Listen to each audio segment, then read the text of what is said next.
Disculpen chicos, más bien no gracias porque la misma clase.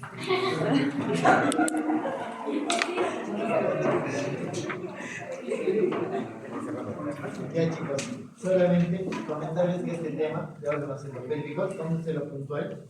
Me permite que ustedes tengan algunos conceptos, les traigo unas preguntitas de exámenes que quizás les van a hacer en inglés.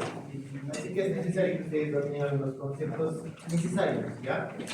Quizás no todos, porque si ustedes revisan los libros más descriptivos, por ejemplo, el de Stu, de la Tardier, o van a la parte de Rubier mismo, los órganos endopélvicos se los escriben un poquito con mayor profundidad, ¿verdad?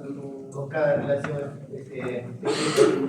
justamente de estructuras que están en la teoría técnica, ¿verdad?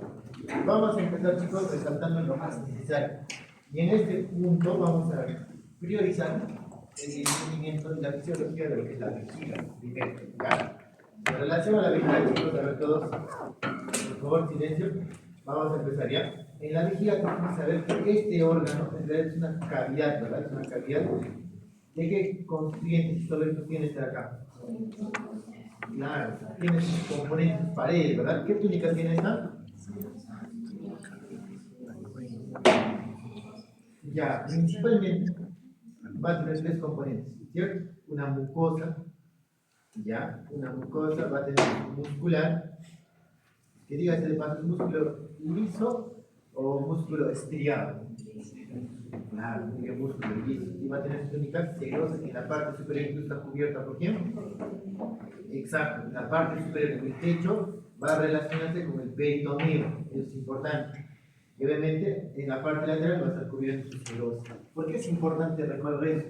Porque este espacio que vamos a estudiar ahora en la vejiga propiamente, solamente el techo, incluso lo vamos a considerar como si fuese un órgano infraperitoneal, ¿ya? Porque prácticamente está coordinado con la cavidad peritoneal, que es un repliegue así más o menos para cubrir la parte superior. Pero la parte inferior no es peritoneal. Los que hacen, por ejemplo, miren, solamente como un detalle anatómico acá. Para tú hacer una cirugía, por ejemplo, transvesical por la vejiga, ¿qué puedes hacer? Bien, tienes dos rutas de abordaje. Bien por la vía peritoneal o bien por la vía extraperitoneal. Eso es importante. ¿Por qué? Porque son dos procedimientos distintos. En uno vas a atravesar el peritoneo y puedes entrar por el techo, y en el otro entras por la parte baja, no tocas el peritoneo vegetal. Y eso hacen los urólogos. ¿A dónde se van por esta vía? A la parte inferior de la vejiga o también hacia la próstata. Y dígase de paso, ¿la próstata tiene peritoneo? No, ¿verdad? El peritoneo queda a este nivel más o menos, el techo de la vejiga. ¿Y lo que está por debajo? Nada, desnudo. Ya, entonces por eso las cirugías que hacen los urólogos casi no se complican con órganos intraperitoneales, pero ¿saben quién sí se complica con órganos intraperitoneales? Las cirugías ginecológicas. ¿Por qué? Porque la trompa y el fondo uterino sí están dentro de la cavidad peritoneal. Entonces tienen que entrar los ginecólogos por vía transperitoneal. Pues ahí puede a veces ocasionarse perforaciones intestinales, sí pasa. Pero en las urológicas es más raro. Es más raro porque la abordaje es diferente. Se dan cuenta, ¿no? Los riesgos que incluso cada cirugía conlleva, ¿no? Por más que sean próximos. Pues acá, chicos, importante, datito, que en la parte superior, a modo de recordar lo que hemos visto en la clase previa, vamos a encontrar esta eminencia. ¿Cómo se llama esta eminencia? Claro, es un remanente, ¿no? El uraco biológico, pero el adulto, ¿cómo se va a llamar? Ligamento umbilical medio, correcto, eso es importante. ¿El medial quién era? Eso, miren cómo las arterias umbilicales en esta región, vamos a escribir acá, miren, las arterias umbilicales están prácticamente pegados hacia la pared superior de la vejiga y hacia la parte lateral. O sea, siempre están superolateral. O sea, cuando ustedes vean un cadáver de ánfilo, por ejemplo, un corte, etcétera, lo que sea que se esté mostrando, si la estructura vascular está pegada a este vértice, al ángulo superior externo de la vejiga, probablemente sea, claro, probablemente sea la arteria umbilical, ya sea en su porción permeable o en su porción obliterada. Si está obliterado, sería el ligamento, ¿cierto? Entonces acá vamos a poner la arteria umbilical, pero en su porción obliterada. ¿Cómo se llama esa porción obliterada? El ligamento umbilical lateral. Es otro nombre, ¿verdad? Y es importante tener en consideración. perdón, acá está como lateral, ¿no? Esto está incorrecto, entonces debería ser medial, ¿verdad? Medial, porque lateral son las epigástricas, ¿verdad? Sí, muy buena observación, porque el medial correspondería justamente a esta estructura vascular. Eso de acá está errado, ¿no? Debería ser medial. ¿Ya? Este de aquí es el medio, ¿verdad? Ligamento umbilical medio. Y el que es lateral tendrá los vasos epigástricos, ¿cierto? Ahí corresponde. Lo otro, a ver, ¿qué más tenemos que recordar de acá? La arteria umbilical, en su porción permeable, vamos a poner acá la porción permeable. ¿Qué herramientas daba? Claro, así va a irrigar a la vejiga, ¿no? Por eso su proximidad, las vesicales superiores, correcto. Entonces, eso de ahí es importante. Y miren cómo se dispone la mucosa en la parte profunda. Eso es prácticamente liso, ¿no? Pero en la parte miren, baja va a tener una característica anatómica formando unos repliegues a manera de un triángulo. ¿Cómo se llama ese triángulo? Claro, el famoso trígono vesical, o también llamado trígono de Taut, ¿no? Trígono vesical. Ya, trígono vesical. Entonces, ese trígono, ¿por qué es importante? Porque ya, muy bien. Esto es la chicos, porque es importante, porque justamente pueden haber algunos procedimientos que ustedes van a entrar como un endoscopio, así por acá, por vía transuretral, y van a ver justo por dentro la vejiga.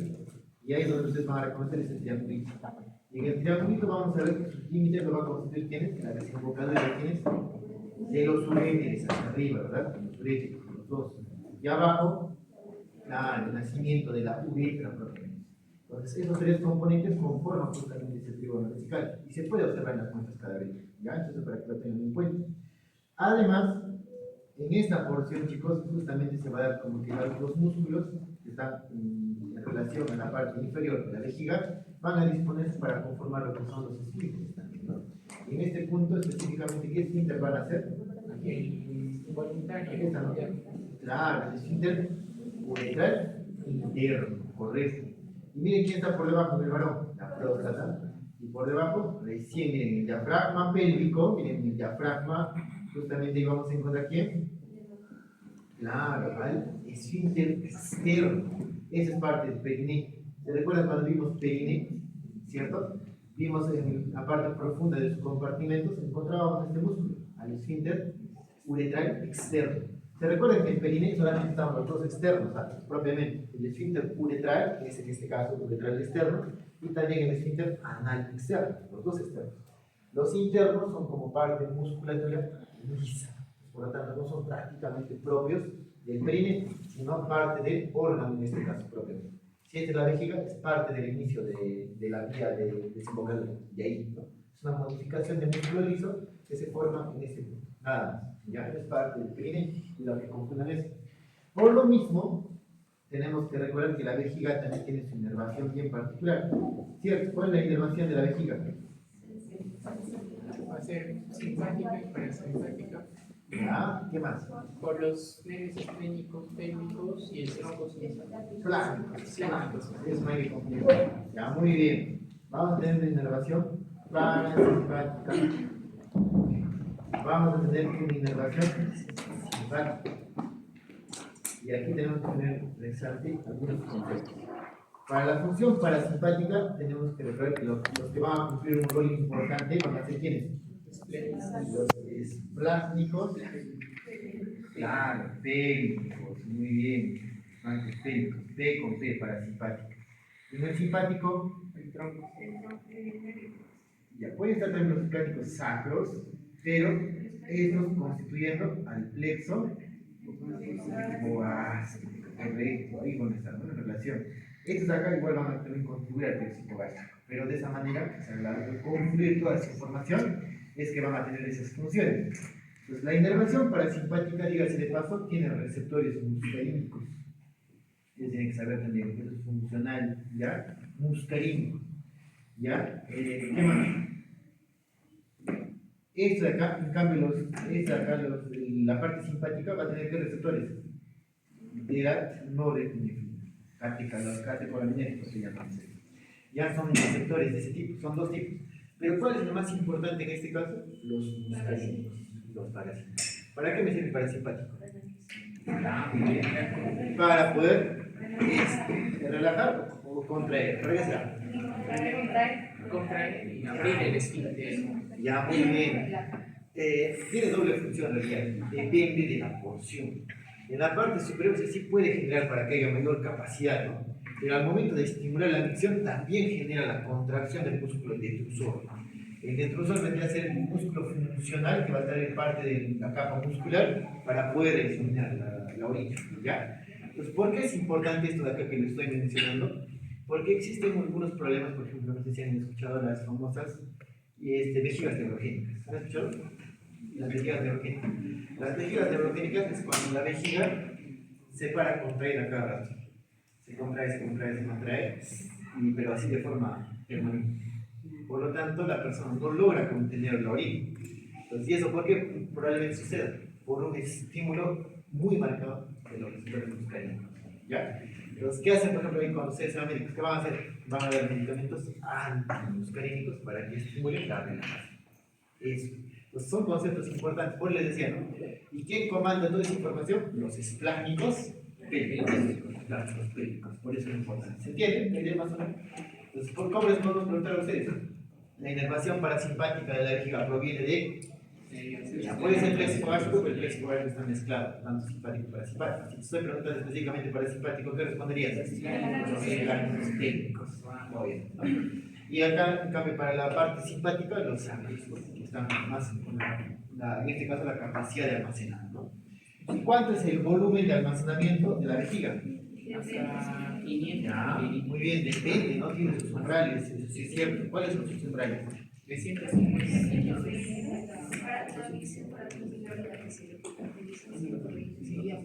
Ya.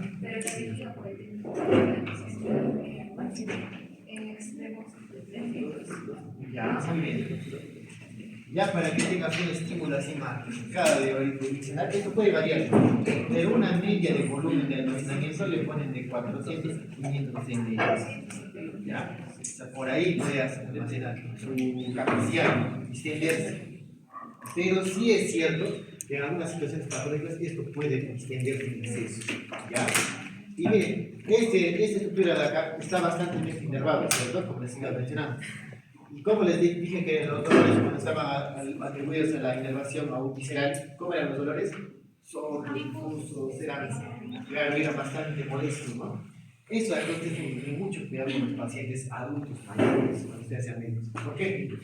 Porque a veces, justamente, en los varones meses tenemos el problema de la próstata, justamente de la tercera edad, que justamente hay problemas de nivel. ¿Qué pasaría? A veces, ¿qué sucede? El primer nivel de atención, tienen pacientes con dolores abdominales, adultos, ¿no? ¿Qué ha pasado? Varias veces, varias veces. Es que a veces, cuando se evalúa el ingreso, te sacan como una, simplemente como si fuese un cólico y así, no le evalúan bien y te lo mandan, ¿no? Pero tú al evaluar puedes palpar acá la vejiga, se palpa el abdomen. Y ahí es donde justamente puede llegar a sus umbrales máximos de almacenamiento de 3 litros, puede llegar a esos valores, sí es cierto. Pero ¿cuándo sucede? Cuando se obstruye. Y en ellos causa justo que se distienda demasiado los pacientes. Pero es horrible, o sea, ese dolor es totalmente horrible. Entonces, ustedes tienen que saber diagnosticar. Porque he visto varias veces que sí les han dado medicamentos, solamente así un ibuprofeno, un paracetamol, y se fueron a casa, y al final volvían por dolor. Y después, cuando veías bien, el problema era que la vejiga no podía evacuar, estaba conteniéndose la orina. Ya tenía 3 litros de almacenamiento, estaba distendido 6 veces su valor normal. Parecía como si fuese un útero, así estaba un anciano. Le pones la sonda para poder sacar la orina y sale, pero así, abundantemente, incluso con sangre. ¿Por qué creen que salga con sangre? Porque tiene buena irrigación. Al distenderse, va a comenzar a sangrar adentro. Entonces, tienen que saber. Ustedes no tienen que hacer llegar a esos extremos de vuestros pacientes, ¿no? Sí, he visto casos, entonces la idea es que nunca ustedes, nunca subestimen a la vejiga. Tiene su compleanza, se puede almacenar bastante, pero sepan diagnosticar su problema, ¿ya? Miren, ahora hablando de irrigación, en su tercio superior, ¿quién irrigaba? La arteria umbilical con los vesicales superiores, ¿verdad? Y en su tercio inferior, ¿quién irriga? ¿Quién? La pudenda, no, acá no está la pudenda. ¿Quién está?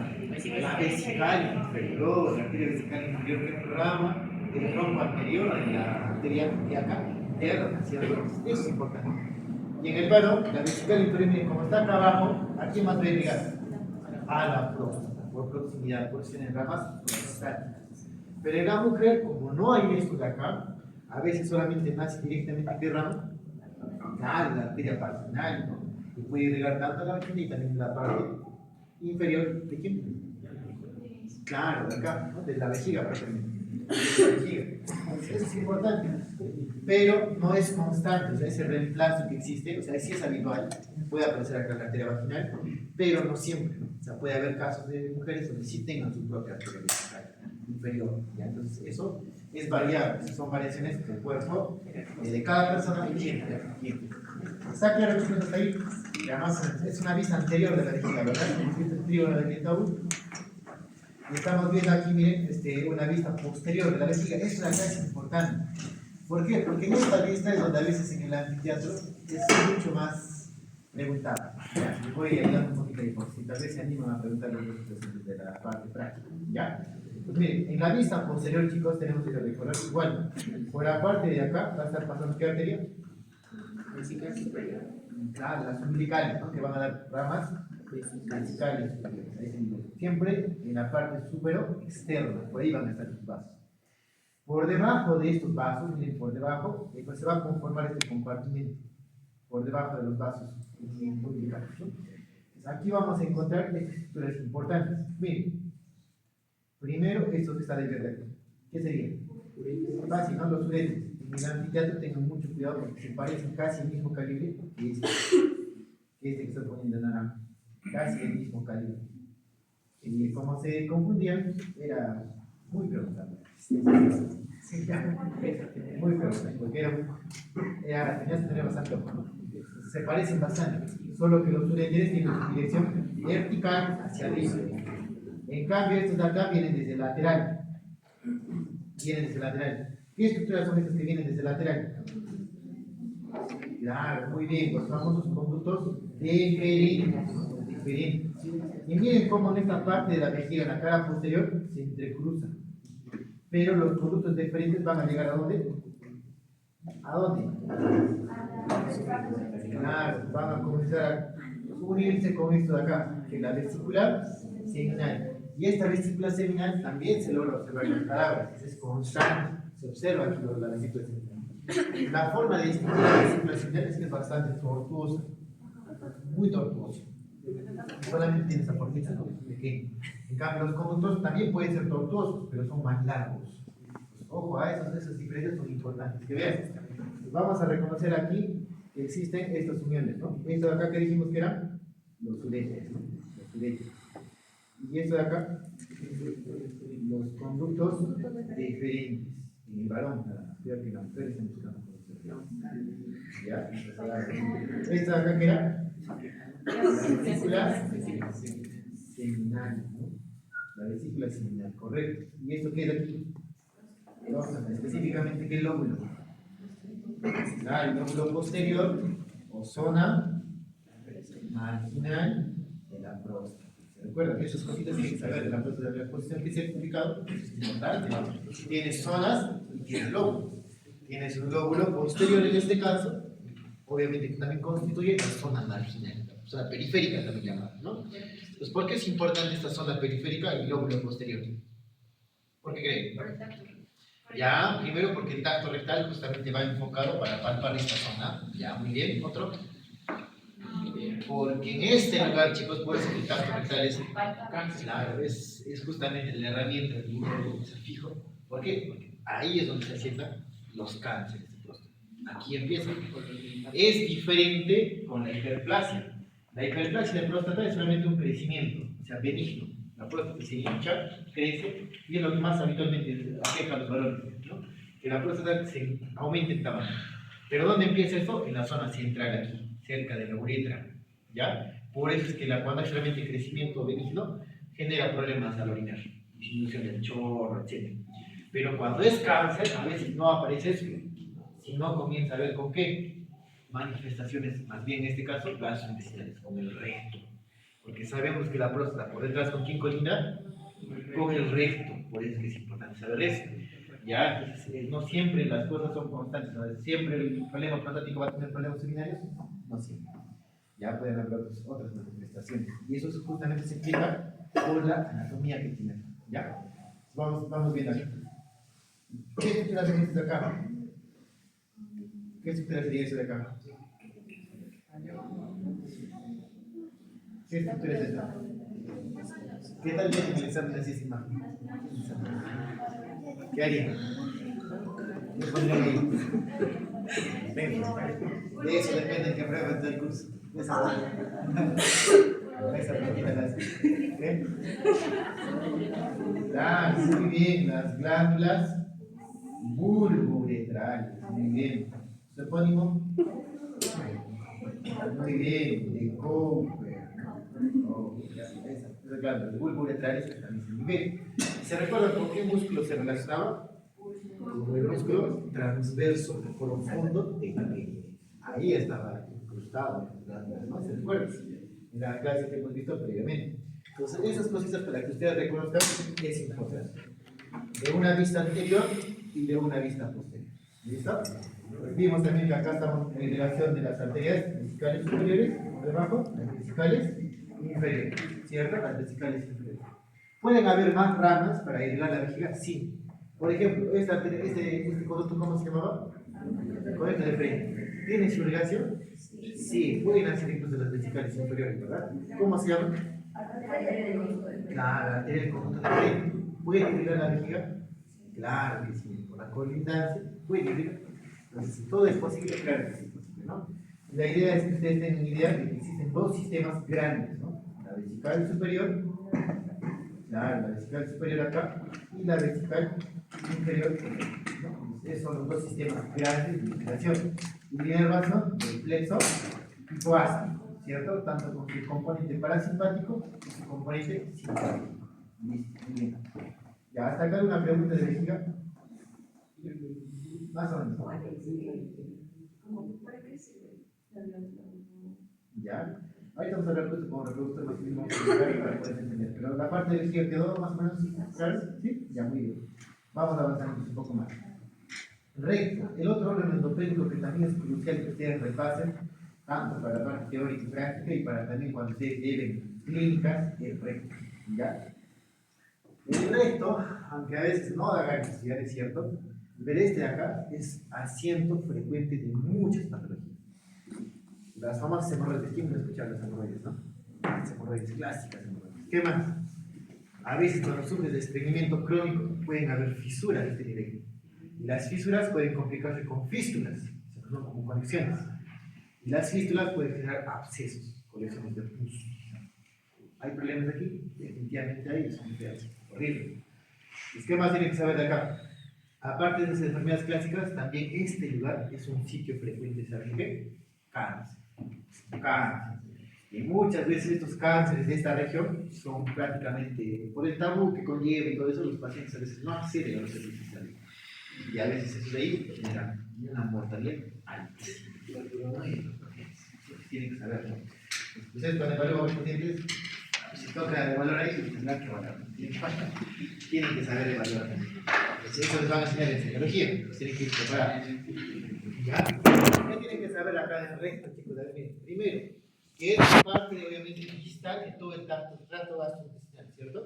Vimos que también tenía características importantes en su irrigación. ¿Cuántas porciones de irrigación tiene el recto? 6. Muy bien, lo vamos a dividir en tercios. Tercio superior, tercio medio, tercio inferior. ¿El tercio superior quién lo daba? La arteria rectal superior, que era rama de mesentérica inferior, correcto, muy bien. El tercio medio, la rectal media, rama de ilíaca, ya, muy bien, ilíaca interna, ¿no? Programa tronco anterior, muy bien, eso, sí, excelente. Y el tercio inferior, La rectal inferior, rama de la puntita. ya, rectal inferior, pero rama de la urina, correcto, eso, muy bien. 3 tipos de irrigación, 3 fuentes de irrigación. Urina, ilíaca interna directamente y la mesentérica inferior. Y obviamente en relación a esos tres estructuras vasculares también se forman sus tres lechos venosos, ¿cierto? Sus venas van a ir en el mismo sentido, ¿verdad? Y por eso dijimos incluso de la parte superior, su venida, ¿dónde iba? Al sistema porta. En cambio de esos dos tercios inferiores, al sistema cava. ¿Se recuerdan? Eso es lo importante. Y este es un sitio de anastomosis portocava. ¿Cierto? Muy bien. ¿Qué componentes vamos a reconocer aquí? Vamos a encontrar estos pliegues. ¿Cómo se llaman estos pliegues? Ya, los pliegues transversos también llamadas faldas de Houston, Houston, como quieren decirlo, ¿no? Acá, los pliegues transversos. ¿Cuántos son? Tres. Dos a un lado y uno al otro lado, ¿no? Tres transversos. Listo, eso. ¿Qué más? ¿Qué más tenemos que recordar aquí? Que existen justamente sus músculos esfínteres, ¿verdad? Obviamente el tracto gastrointestinal tiene su musculatura, claro, tiene su musculatura circular y longitudinal, ¿cierto? Músculo liso dispuesto en esa morfología. Pero aquí debajo va a haber otra configuración, el músculo esfínter anal, desde acá, ¿cuál sería? ¿Externo o interno? ¿Qué dijo algo naranja? Ya, ese es el truco que quiero decir. El esfínter anal interno, miren, por eso les decía, si yo sé que el tracto gastrointestinal tiene su músculo, en este caso su capa, ¿cómo se llama la capa interna? La capa interna se llama así. Tiene su mucosa, ¿verdad? La mucosa tiene sus submucosas, luego viene la muscular, ¿cierto? Luego por encima, ¿qué viene? Claro, tiene su serosa, no tiene su serosa. No tiene, la adventicia está a nivel del. Claro, porque el ramo por arriba, acá tiene su serosa, ¿no? Pues bien, chicos, tiene sus capitas. El músculo que está acá, la capa muscular, cuando llega a la parte inferior y está pegada a la mucosa, va a modificarse en quién? En el esfínter anal interno. Con fibras circulares, ¿cierto? Para que se comporte como el esfínter. Entonces, ese es un punto clave. Si yo veo que se ha señalado justamente al lado de la mucosa, es con toda seguridad el esfínter anal interno, porque está pegado a la mucosa. Pero el que está afuera, que se va hacia el perineo, este de aquí, en cambio, este de aquí corresponde a quién? Al esfínter anal izquierdo. Bien. Entonces, miren, incluso acá como están señalando, ¿no? Hay dos flechitas acá para el esfínter anal externo y el esfínter anal interno. Entonces, son dos configuraciones musculares que están en proximidad, pero que son diferentes. Porque este pertenece al tracto gastrointestinal y este, en cambio, pertenece al perineo. Por lo tanto, este es músculo liso, involuntario, y este es músculo estriado, voluntario. Tiene control. Entonces, gracias a quién podemos tener continencia, a este músculo, al esfínter anal externo. ¿Y por quién estaba inervado el externo? Exacto. ¿Quién inerva todo el perineo? Pudendo, ese nervio no tiene que cambiar, ¿no? Entonces, el pudendo es un nervio de control motor, claro, en este caso puedes controlarlo, ¿no? Es voluntario. Pero en cambio, este de acá es involuntario. Por lo tanto, su inervación del esfínter anal interno, ¿quién sería? Eso, muy bien. Aquí vamos a señalar también inervación lexo hipogástrico. Otra vez hipogástrico. Por eso es importante. Ya sabemos quiénes lo constituyen, ¿verdad? Los plánculos pélvicos y sacros. ¿Está claro? Ya, muy bien. Entonces, eso de aquí es importante. Incluso si ustedes recuerdan la parte histológica, acá tenemos también dos plexos dentro del mismo tracto gastrointestinal. ¿Qué plexos son? Claro, el miotérico de Auerbach y el submucoso de Neis. Muy bien. ¿Y esos plexos de dónde creen que venga su inervación? Del plexo hipogástrico. El hipogástrico es el que controla en esta fase. ¿Se entiende? Eso es importante. ¿Ya? Eso es importante. A ver, hasta aquí vamos haciendo bien. Hay otra cosa que es importante, esta línea pectina, chicos, esta línea pectina orientada, es justamente importante porque a partir de este punto, de la línea pectina, es que existe transición, por poner acá, transición de epitelios. Por eso es un sitio frecuente de cáncer en esta línea pectina. Aquí, ahí empieza los cánceres. Es similar a lo que sucede en el cáncer de cervix. ¿Se acuerdan que el cuello uterino tiene transición de epitelio, cierto? Igual pasa acá, transición de epitelios. ¿Se recuerdan el esófago con el estómago? ¿Se unen? También hay transición de epitelios a nivel de carnes. Por eso que también hay problemas cáncer. ¿Se dan cuenta? La transición de epitelios a veces es importante tenerlo en cuenta, ¿ya? Y a nivel del canal rectal, en este caso, es crucial la línea vertical. ¿Ya? Entonces, eso. Muy bien. Hasta acá, ¿alguna pregunta, chicos? ¿Quedó claro más o menos para ir avanzando? Listo, vamos a avanzar. Entonces, aquí vamos a ver las relaciones que justamente tiene el recto. Por eso es que es importante que ustedes tengan esos conceptos, ¿no? ¿Por qué? Por los cánceres que les iba diciendo. Pues, ¿eso tienen que saberlos manejar? Sí. Miren, el recto, está todo eso de acá, miren, esta estructura que estamos observando. Por detrás, ¿con quién colinda? Con el sacro. Con el sacro. ¿Va a haber mayor problema? No tanto, ¿no? Tranquilo, el hueso está colindando. Pero por delante, ¿con quién colinda? Depende, muy bien, esa es la respuesta. Por eso acá están las imágenes, ¿no? En la mujer y en el varón. ¿Con quién colinda el recto por delante? En la mujer. Con la canal bajo. Exacto, miren, aquí está viendo el canal vaginal. Por lo tanto, se va a formar un septum a este nivel, miren. ¿Qué septum es este que está acá? Recto. Claro, el septum, o tabique que también pueden llamarlo, recto, recto vaginal. Así se llama. En cambio, en el varón, ¿cómo se llama este tabique de acá? Recto estal, recto próstata. Ajá, muy bien. En realidad tiene dos compartimentos, uno con la vejiga y uno con la próstata. El septum, miren, esto de acá es importante, ¿ah? No me digan después que no les avisan. Septum, recto, vesical. Recto, prostático. Pero estos dos, ¿saben cómo se llaman en general? Los urólogos lo manejan de esa manera. Los epónimos. De Luis. Fascia, tabique, recto, o septum también pueden llamarlo. De Denonvillers. Así les van a decir los urólogos. ¿Por qué creen que sea importante esta fascia de Denonvillers? ¿Por qué creen? ¿Por qué? ¿Fístulas? Puede ser, puede ser. Sí, puede ser. Es el más duro. Es el más grueso. Ya, muy bien, bien. Por ahí bien. Esta fascia es lo único que me separa próstata y recto. Lo único. ¿Qué pasaría? ¿Dónde les dije que sentaban los cánceres de próstata? ¿Atrás o adelante? Atrás, en el lóbulo posterior, ¿cierto? Por eso que puedes palparlo con el tacto mental, ¿cierto? Imagínense que este cáncer te va a decir, solamente voy a crecer en la próstata nomás, o creces a lo loco. Es una característica de los cánceres, ellos no respetan nada, crecen sin parar. Va a comenzar a invadir a quién? A la fase de Denonvillers. Si atraviesa la fase de Denonvillers, ¿a quién alcanza? Al recto.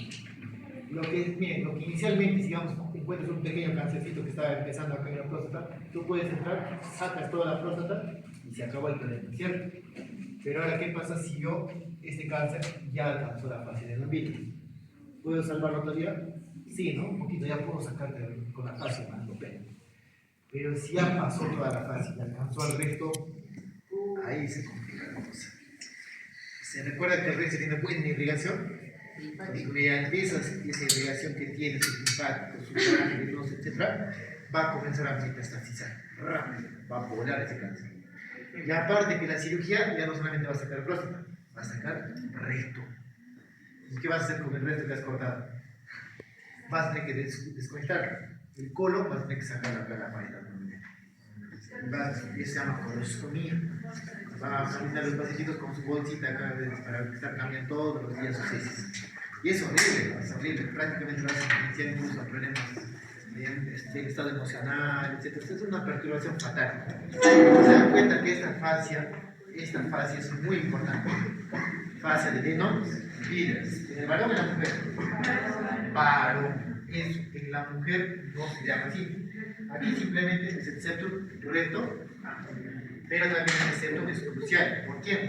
Porque aquí también colinda con quién? Con el cervix. Pues ahí está la pregunta. Se dan cuenta que hay diferentes morfologías en el varón y en la mujer. ¿Ya? Tienen ambas sus importancias, ¿no? Sus importancias. Otro datito. Les decía que en la vejiga había un repliegue de peritoneo, ¿cierto? Miren acá. Vean, vamos a ver cómo viene el peritoneo bien bonito. Rodea la vejiga en el pecho, ¿cierto? Luego se mete bien por delante de quién? del útero. Y lo rodea otra vez, ¿ven? ¿Se dan cuenta? Lo rodea y aquí detrás hace un fondo de saco y rodea el tracto intestinal. ¿De acuerdo? Pues, ¿cómo se llamaría este fondo de saco? Vamos a hacer ese acá. Douglas. Douglas. No, muy bien. Este es el fondo de saco. ¿Cómo le llamarías? Vesicouterino. Está entre la vejiga y el útero. Ese no es Douglas. Douglas es el fondo de saco recto uterino, aquí, de atrás. Ese es el fondo de saco de Douglas. Si se llama recto uterino, ¿habrá fondo de saco de Douglas en el varón? No, muy bien, porque es diferente. El recto uterino es el Douglas. En el varón lo que vamos a encontrar, ¿cómo se llama este fondo de saco? Recto vesical. ¿Cierto? Pues la fascia de Denham-Willer por arriba colinda ¿con quién? Con el fondo de saco recto vesical en el varón. Y la mujer sí aparece en el concepto. Recto vaginal ¿con quién colinda para arriba? Con el fondo de saco de Douglas. Eso es importante. ¿Ya? Esos fondos de saco son muy importantes. ¿Por qué son importantes esos fondos de saco, chicos? Porque como es el pliegue del peritoneo, es el piso del peritoneo prácticamente. Si un órgano dentro del peritoneo, el intestino, el apéndice, la vesícula, lo que sea que revienta dentro, que es sangre, digamos, ¿dónde va a ir primero? A los fondos de saco. En el varón, al fondo de saco, recto vesical, y en la mujer, al Douglas. Por eso que esos puntos son muy importantes para las ecografías. Siempre los ecografistas buscan líquido en el fondo. Siempre. En el apéndice, por ejemplo, cuando se inflama, genera pus. Esa pus, ¿dónde se va a ver primero? A los fondos de saco. Pues por eso es que siempre lo evalúan, así que tienen que saber cómo se forma en el varón y en la mujer. ¿Está claro, chicos? ¿Alguna duda hasta acá? Ya, ninguna. Ya, muy bien. Ya hemos visto la fase de Denham-Willer y hemos visto el septum recto vaginal, que son diferencias importantes. Y aquí está la inervación, lo que les mencionaba. En cuanto a la inervación, miren, los órganos pélvicos tienen igual inervación parasimpática y simpática como sucedía en la cabeza. ¿Recuerdan? Por los dedos craneales, ¿cierto? En la parte abdominal, ¿qué nervio craneal bajaba para inervar de forma parasimpática? El vago, por eso se resalta acá el vago, ¿cierto? Y el simpático, ¿qué lo daba? El tronco simpático, con sus esplásticos que formaban el ganglio solar, el peso solar, el ganglio celíaco, y distribuía a los órganos. ¿Se recuerdan? Hemos visto esa clase. Muy bien. Y ahí llegaba justo al ganglio celíaco, también llegaba el vago, y de esa forma se conglomeraba la información y llegaba a las vísceras. ¿Cierto? Y les dije también que había un punto en el que termina la inervación del plexo solar. Por lo tanto, del vago, cerró de su límite. Miren acá esta flechita. En el colon transverso. Y eso se relaciona con los vasos que hemos visto, ¿cierto? La arteria, justo que hemos visto acá, la mesentérica superior, tiene sus ramitas cólica derecha, cólica media. Pero de acá justamente la cólica izquierda, que ligaba la parte del colon descendente y el sigmoides, ¿quién lo daba? La mesentérica inferior. Por lo tanto, y el otro plexo. No dependía del vago. ¿De quién depende? Del plexo mesentérico inferior, que se relaciona con el hipogástrico. Por lo tanto, también tiene afluentes de quién? De los espláncnicos pélvicos y los espláncnicos sacros. Eso, acá está también igual, sacros con S de simpático, pélvicos con P de parasimpático. No pueden fallar. Entonces, si te pregunto, la inervación parasimpática del colon ascendente, ¿de quién depende? Del vago. Colon descendente, plexos, es hipogástrico en este caso, mesentérico inferior y hipogástrico, pero por los nervios espláncnicos pélvicos. Muy bien, ¿está claro? Esto de aquí, seguramente ustedes lo han visto en embriología también. Existe una patología. Les pueden preguntar, sí les van a preguntar. Gastro preguntan, sí preguntan. Así que tienen que saber, ¿no? Es decir, es básico. ¿Cómo se llama cuando no existe la inervación parasimpática en el colon distal? Y eso es un término que le ponen en embriología como aganglionosis. ¿Han escuchado esa enfermedad? En embriología es nada, yo recuerdo que se estudia embriología todavía. ¿Cómo se llama? El síndrome de, ¿alguien sabe? Síndrome de Hirschsprung. ¿Alguien ha leído? Está en Landman, está en Murray. a ese libro de Embry, ahí está. Sí está. Yo recuerdo que sí lo he estudiado. Hirschsprung. La enfermedad o el síndrome de Hirschsprung sucede en niños cuando nacen, no logran evacuar sus heces. Su barriguita se les comienza a hinchar y no logran evacuar. Toda esta parte del colon está moviéndose, pero la parte distal no se mueve. ¿Por qué sucede eso? Por una falta de migración de las células neuronales al colon sigmoides principalmente. ¿Y quién determina la inervación de acá? Los esplágicos pélvicos. Esa enfermedad del síndrome de Hirschsprung, por ejemplo, es justamente cuando se desconecta esto, el plexo hipogástrico. Es como que hubiera desconectado. Eso, en este caso es por una malformación. O sea, no proliferan las espiras nerviosas, no logran controlar esta parte. Y los bebés no logran evacuar sus heces. Pasa, entonces revísenlo, si no lo han leído, y tienen tiempo de vacaciones, para que revisen el síndrome de Hirschsprung, que justamente mezcla embriología y anatomía. ¿Entienden la idea más o menos? ¿En gastro les va a preguntar? Sí. ¿En neonatología les va a preguntar? Sí, les va a preguntar. ¿Tienen que saber de eso? Tienen que saber. Por eso les decía, ¿no? Desde el ángulo cónico izquierdo para abajo es otra inervación, a diferencia del resto de la población. Ya es diferente la inervación. Sí, muy bien. Espero que haya quedado claro.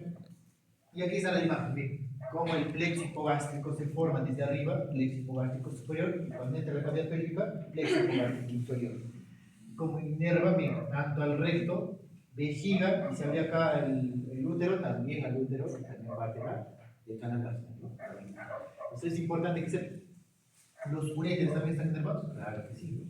Claro, entonces hipogástrico, y cómo viene a toda esta región. Entonces, esta inervación es crucial, es crucial. Estos plexos hipogástricos tienen inervación parasimpática y simpática. El pudendo, esa parte, miren, es el pudendo, es diferente del plexo. ¿Se relacionan, claro, con el plexo sacro? Sí, se relacionan con los esplágmos. Pero el pudendo es un nervio independiente. Cuidado que me digan que el pudendo es parte del plexo hipogástrico inferior. No. El pudendo es parte del plexo sacro. Eso sí es correcto, ¿no? El plexo sacro. Entonces, hay que diferenciar. Ahora, el pudendo negado se va al piso, en este caso al perineo. ¿Y cómo se llama su ramo terminal? Claro, en el varón, dorsal del pene. En la mujer, dorsal del clítoris. ¿No? Miren cómo dan sus ramitas perineales, tanto a la región genital y a la región anal. ¿No? ¿Se recuerdan los triángulos? Eso es importante. Pues ahí está la inervación del piso. Son diferentes. Ya está. Muy bien, hasta acá espero que estén entendiéndose. Vamos a ver esta imagen pequeña. Vamos a ver. En esta imagen, justo quería mostrarles un poquito también acerca de las relaciones. Acá se ve un poquito mejor lo que es justamente lo que debería estar el peritoneo replegado. Así más o menos debe estar el peritoneo, ¿cierto? El peritoneo, por eso es que me engloba en cierta manera como si fuese un órgano intraperitoneal la parte del fondo uterino, la parte del techo de la vejiga, algo así. ¿Ya? Están prácticamente coordinados con el peritoneo, ¿cierto? Pero lo que está por debajo, nada. Este es extraperitoneal. Extraperitoneal, ¿cierto?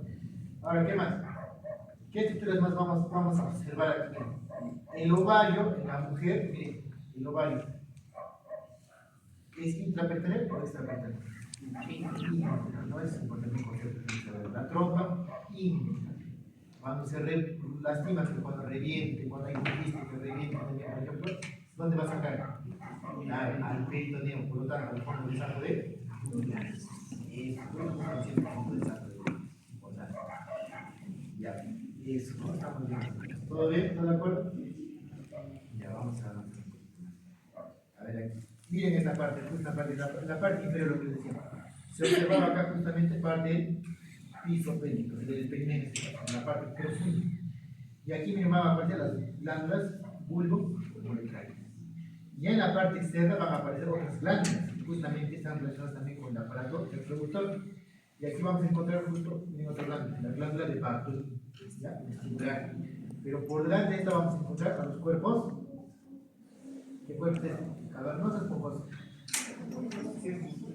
Este es el cuerpo esponjoso. Y este aquí es el cavernoso. Y miren, en esta forma se justamente conforman a lo que es el órgano de clítoris. Y en el varón, de forma similar, van a conformar al P. ¿Ya? Eso, ahora vamos a mirar. Vamos a ver un poquito ya de útero ahora en este caso. Ya vamos a ver un poquito de útero, que es el órgano reproductor femenino. ¿Hasta acá algún problema, amigo? ¿Todo claro? ¿Todo bien? Ya, vamos a avanzar. Ahí ya. Ya se le llama un cuerpo esponjoso, pero también la parte inicial es la parte del bulbo. Se le llama un bulbo esponjoso. No es correcto. Porque esta parte más dilatada de la raíz del cuerpo esponjoso le llaman el bulbo. ¿Ya? Claro, el bulbo, ¿no? No, el bulbo de los ciclos vamos a ver, digamos, vamos a diferenciar para que se quede claro. ¿Ya? Con calma. Vamos a pasar primero el útero. Ya miren. En relación al útero, ya hemos visto incluso la parte, los ligamentos, pues compañeros lo han expuesto muy bien, la parte de los planos delante, ¿cierto? A ver, pero sin embargo quería mostrar el primer esquema. Vamos a mezclar un poquito de embriología, porque esto sí es importante. ¿Cómo se forma el útero? ¿Cómo se forma? ¿Cómo se forma? ¿Cómo se forma? Eso. Porque en base a esto también va a haber parecidos antojos. ¿Han escuchado alguna vez de los úteros delfos? Bicornes. ¿Han escuchado? Esos úteros son como que es como que el útero mismo estuviera partido en dos, y hay como dos cuerpos ahí separados. Esos son los úteros delfos. Créanme que es más frecuente cuando ustedes entran en una cirugía, una cesárea, a veces pueden encontrar esos úteros. ¿Parece? Pues por eso es importante saber cómo se forma el útero. ¿Cómo se forma? Gracias a los conductos de Müller. ¿Mesonérgicos o paramesonérgicos? ¿Meso o para? Eso, ya, muy bien. El mesonéfrico es de varón. En la mujer son los paramesonéficos, por eso son dos paramesonéficos. Entonces, los dos conductos paramesonéficos de la mujer se unen para formar el útero. Pero aparte del útero, ¿qué más va a formar? Miren, el tercio superior del canal vaginal. ¿Por qué quiero que entiendan esto? Porque en base a esto vamos a hablar de la irrigación y la inervación. Si ustedes entienden esa diferencia, que el canal vaginal, su tercio superior, tiene un origen diferente a los dos tercios inferiores, vamos a entender también que su inervación es diferente. ¿Ya? ¿Está claro? Entonces, esta parte inferior tiene otro origen biológico. La parte superior tiene otro origen biológico. Entonces, imagínense, en un caso hipotético, que no se formen los conjuntos paramesonéficos. ¿El canal vaginal se va a atrofiar por completo? No, solamente su parte superior. El resto va a desarrollarse con normalidad. Y eso son preguntas de examen, saber, ¿ya? Pues miren, la parte superior, es decir, el útero propiamente, su origen biológico, ¿de quién depende? Claro, los conductos paramesonéficos. O de Müller. ¿Qué me origina entonces esto acá? Al útero, ¿qué más? Las trompas, ¿qué más? El tercio superior del canal vaginal. ¿Está claro? En cambio, ¿de dónde provienen los dos tercios inferiores del canal vaginal? Aquí. Del seno urogenital. Eso es lo que embriológicamente correspondía a la cloaca. O sea, inicialmente es una sola cavidad, como el recto, y luego se separa por el también que es el resto vaginal, ¿no? Entonces, esto acá proviene del seno urogenital, ya del seno urogenital. Está claro más o menos, pero la idea para que quede como concepto, ¿no? Entonces, acá vamos a observar lo mismo en relación al útero. El útero, que deriva en este caso de los conductos paramesonéficos, va a tener esta formita, ¿no? Esta forma de cúpula que justamente hace que se diferencien porciones. ¿Qué porciones vamos a reconocer en el útero? A ver acá, en esta imagen. ¿Cómo se llama esta parte alta? Muy bien, el fondo. Fondo. ¿Cómo se llama esta porción? No, eso de acá es el cuerpo. El cuerpo uterino. Y esta parte baja, esto sí es el istmo. Esto se llama istmo. Y después del istmo, recién llega este canal conocido como cuello. Este sí es el cuello, también llamado cervix, ¿no? Y son sus componentes del útero. Tenemos un fondo, un cuerpo, un istmo y un cuello. ¿Ya? ¿Cuál es la, si te preguntan alguna vez en la gestación, cuál es la última parte que crece del útero cuando está creciendo el bebé dentro? El fondo, el cuerpo, el istmo, el cuello. ¿Cuál crece? El último en crecer. Porque todo se crece, ¿no? El útero crece también con un globito, ¿verdad? El último es el istmo. El cuello no crece, se mantiene. Hasta que se pegue el parto y se dilata. Pero el último en crecer es el istmo. Esta parte es crucial. Los ginecólogos también hacen ecografías justamente midiendo al istmo. Cuando está creciendo más, ya están diciendo que está cerca del nacimiento. El istmo es crucial. ¿Ya? El istmo. Ya, muy bien. Sin embargo, miren, en la unión entre el fondo y el cuerpo, ¿qué nace? Los cuernos, se llaman, ¿no? ¿Qué son exactamente en este caso? Las trompas de Eustaquio o de Falopio. De Eustaquio o de Falopio. Falopio, ¿no? Cuidado que se equivoca. Trompas de Eustaquio, ¿dónde estaba? Ah, cercano el oído medio, ¿verdad? Las trompas del Falopio están justamente en los cuernos del útero. Muy bien. Vamos a observar igual acá, se observa, ¿no? El útero es esta perita. Es bien pequeña en realidad en las mujeres que no están en la gestación, si es donde se dilata, ¿no? Vamos a observar justamente esta porción que llamamos, acá está el fondo del útero, luego viene el cuerpo, luego viene el istmo, luego viene el cervix, ¿no? El cervix. Y el cervix obviamente tiene sus dos porciones. Esta acá que se llama endocervix, que está afuera, exocervix. Esas son sus porciones del cervix. ¿Ya? No olviden eso, es importante también saber. ¿Qué más? Otro detalle que tenemos que recordar es que históricamente vamos a recordar que el útero tiene sus componentes. La capa más interna, ¿cómo se llama? Endometrio. Muy bien. La siguiente capa, la parte muscular, miometrio. La parte externa, perimetrio. Ya, eso es importante. ¿Está claro así, más o menos la idea? Ya. A ver, vamos a ver.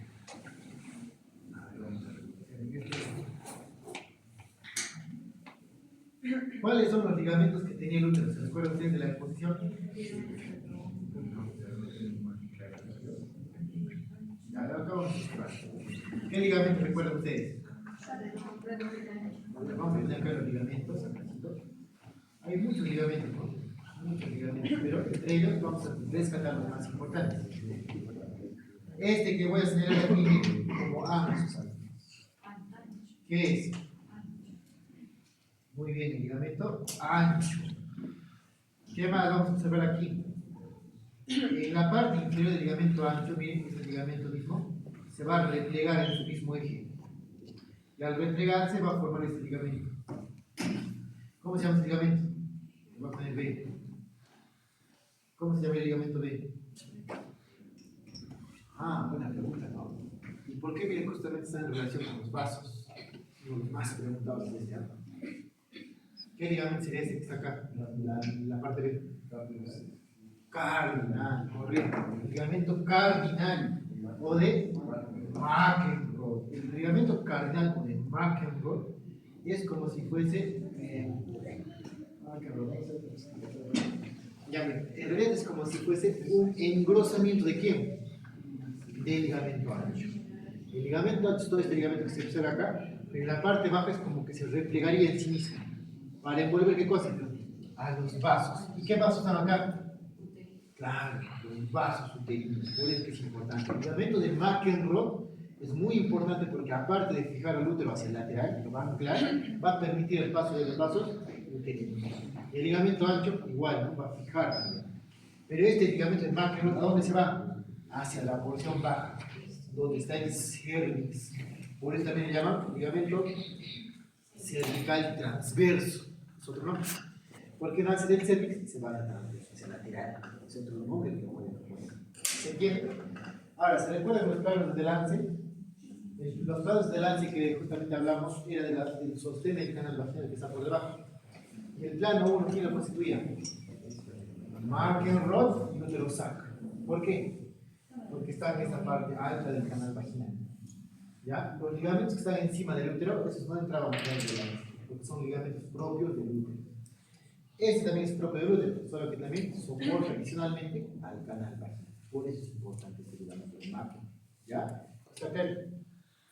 Si acá delantero estaba el Macken Rod, para atrás, ¿qué ligamento estaba? Para atrás.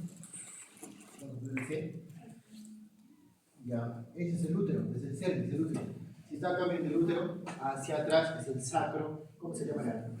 Claro, hacia atrás, más atrás. Este se llama el ligamento útero sacro. Ligamento útero sacro. ¿Qué importancia tiene el ligamento útero sacro? Por aquí depende quién. El plexo hipogastrio.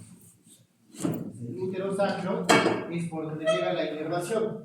El Macken Rod es por donde llega la irrigación. Es diferente. Ambas funciones importantísimas. El ancho es más que todo sostén. Se modifica para formar lo que más ligamentos. ¿Ya? ¿Está claro? Ya. ¿Qué otro ligamento más conocemos? ¿Qué otro ligamento más? Para adelante, ¿qué ligamento debe estar? Y es el ligamento que determina que el útero esté flexionadito. A ver, vamos a ver. No. Adelante, adelante. Miren, si se dan cuenta en esta imagen, el útero está flexionado hacia adelante. Por eso dicen que el útero tiene una morfología de anteverso flexo. Así le llaman. Porque está flexionado hacia adelante. ¿Y qué ligamento creen que permita esa anteverso flexión? No. Sale un ligamento así y se va hacia acá, hacia adelante. Hacia el monte de Venus, hacia la protuberancia púbica, hacia el pubis. Atraviesa el canal inguinal. Claro, sí, pueden sacar. Muy bien. El ligamento redondo. Chicos, ¿cómo van a realizar el tráfico? Yo me preguntaba eso, me preguntaba incluso la arteria que irrigaba. ¿Qué arteria irriga?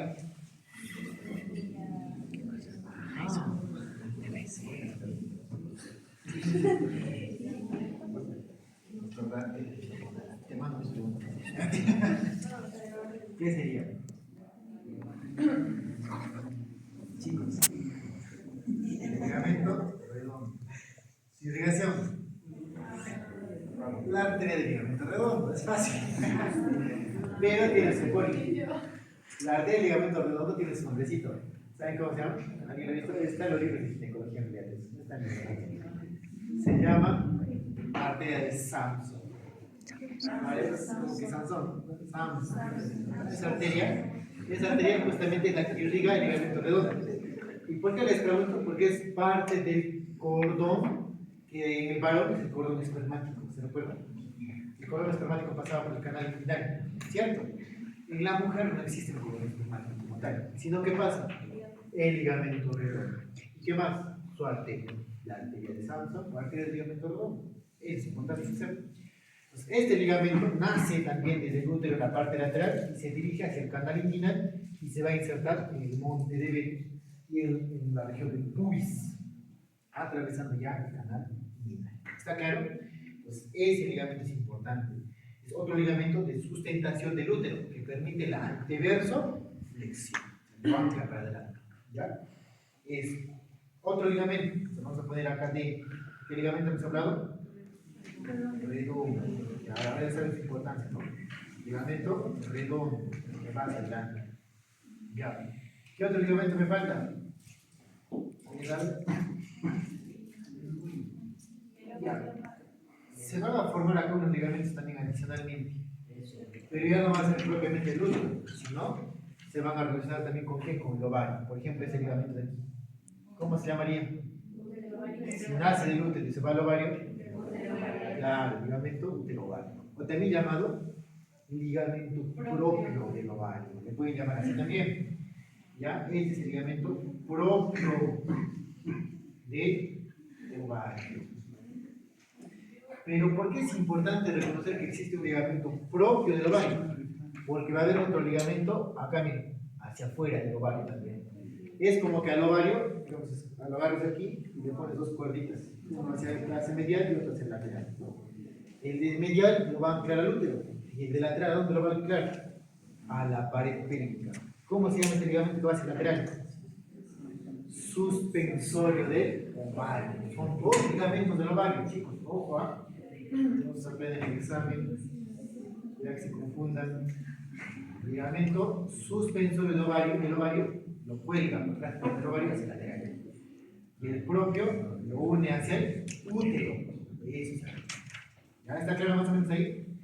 Ya. Adicionalmente van a haber unas modificaciones, como por ejemplo acá, el mesosalpinx, el mesovario y el mesometrio. ¿Qué son esas modificaciones? Son las porciones del ligamento ancho. O sea, sigue siendo el ligamento ancho, miren, el ligamento ancho como llega hasta arriba, ¿no? Sigue siendo el ligamento ancho. Solo que se adelgazan esas porciones para poder brindar irrigación. O sea, miren, van a haber vasitos que van a meterse a esta porción y van a llegar a los órganos que están en esa región. Si es la telita que está llevando vasos hacia la trompa, ¿cómo le vas a llamar? Mesosalpinx. Este término salpinx también es el latín prácticamente de la trompa. Le llaman salpinx. ¿Cómo? ¿En español? Mesotuba, no sé qué sería. Mesosalpinx. Ya, mesosalpinx, ¿ya? El mesosalpinx es la telita de este ligamento ancho que está llegando justamente hacia la trompa y a su vez contiene los vasos que van a llegar a la trompa. ¿Está claro? Mesosalpinx. Y lo mismo, si hay una telita que va a llevar los vasos hacia el ovario, ¿cómo se va a llamar? Mesovario. Es igual que el mesenterio. ¿Se recuerdan el mesenterio? Tiene un ligamento que anclava el intestino delgado, pero también estaba dentro de la arteria mesenterio. ¿Cierto? Algo similar pasa acá. Son como sus mesos. Solo que acá se llama mesosalpinx, mesovario, ¿no? Y el mesometrio obviamente también está relacionado con ¿quién? Con la parte de la irrigación del útero propiamente. ¿Ya? ¿Está claro? Entonces, eso. Ahí vamos a hablar un poquito más. Pues miren, empecemos resaltando anatómicamente la irrigación. Esto aquí es muy importante. Quizás uno de los conceptos más importantes, porque eso acá sí repercute mucho cuando ustedes trabajan también. Entonces, ¿de dónde depende la irrigación del útero propiamente? De la arteria uterina, que están viendo. ¿Por qué ligamento? No, claro, cardinal, claro, transverso, cervicotransverso, también llamado ligamento de McEnroe. No olviden ese nombre se pregunta, McEnroe, con el que lo conocen todos. McEnroe. Es el ligamento justamente que tiene las arterias uterinas. ¿Y qué ligamento tenía los nervios? ¿Qué es el atrás? Útero sacro. Útero sacro. No olviden ese nombre. Ahora, ¿qué más? Miren, chicos, una vez que la arteria uterina llega a ese nivel del istmo cerca del cervix, ¿qué ramitas va a dar? Claro, va a tener ramas vaginales, va a tener ramas cervicales en el cervix. Pero también va a tener su rama, claro, que va a ascender. La arteria uterina lineal comienza a ascender por la parte lateral del útero. ¿Ya? Y esto es importante, ¿por qué? Porque las cesáreas, por ejemplo, los cirujanos, los ginecólogos, ¿saben cómo hacen? No cortan así, no cortan así. ¿Ustedes cortarían así? Sí, ¿no? ¿Sale la cabeza que ven? Ya, si tú cortas así, mira, ya ves, cortas así bonito, transverso, un corte fino, bonito, acá, sale el bebé, tremendo cabezón, lo va a romper. Lo rompe. Imagínense que se amplíe el corte. ¿A quién vas a cortar? A la arteria. Bueno, es que el paciente ese rato va a cortar sangrar. Y dígase de paso, la arteria uterina cuando está en la gestación se dilata. Se dilata. Es casi como una arteria ilíaca. Imagínense así. ¿Y saben cuánto de sangre trae? 400 mililitros por minuto. Si tú cortas eso, va a salir sangre por así, a chorro. Ahí, no se sabe. Porque ese rato ni vas a encontrar la arteria para clampar. Es una complicación. Pues, ¿qué tienen que saber? Que el corte que hacen los ginecólogos, por eso mismo no hacen así de transverso. ¿Saben cómo lo hacen? Lo hacen como una sombrecita. Así. Le hacen así en una U. Ya si el bebé lo sale un cabezoncito, lo rompe más, se va a correr para arriba. No hacia el lateral. No hacia el lateral. Porque en el lateral, ¿quiénes están? Los vasos. Tienes que respetar. Son muy importantes. ¿Está claro? Pues si tú haces un cortecito así, genial, no se va a complicar. Luego lo cierras, todo bonito, impecable, y ahí no pasó nada. Eso, ¿se dan cuenta que la anatomía sirve para hacer tu planificación quirúrgica? Claro que sí. ¿Qué más? A ver, miren. Si te pregunto, ¿qué ramas va a dar aquí, en la pared del útero? ¿Cómo se llaman las arterias que van a perforar al útero? ¿Cómo se llaman estas ramitas? Ah, ¿no te acuerdas completo? Sí, pero no viste ese nombre. Tiene un nombre peculiar porque está dentro del biometro. ¿Cómo se llama?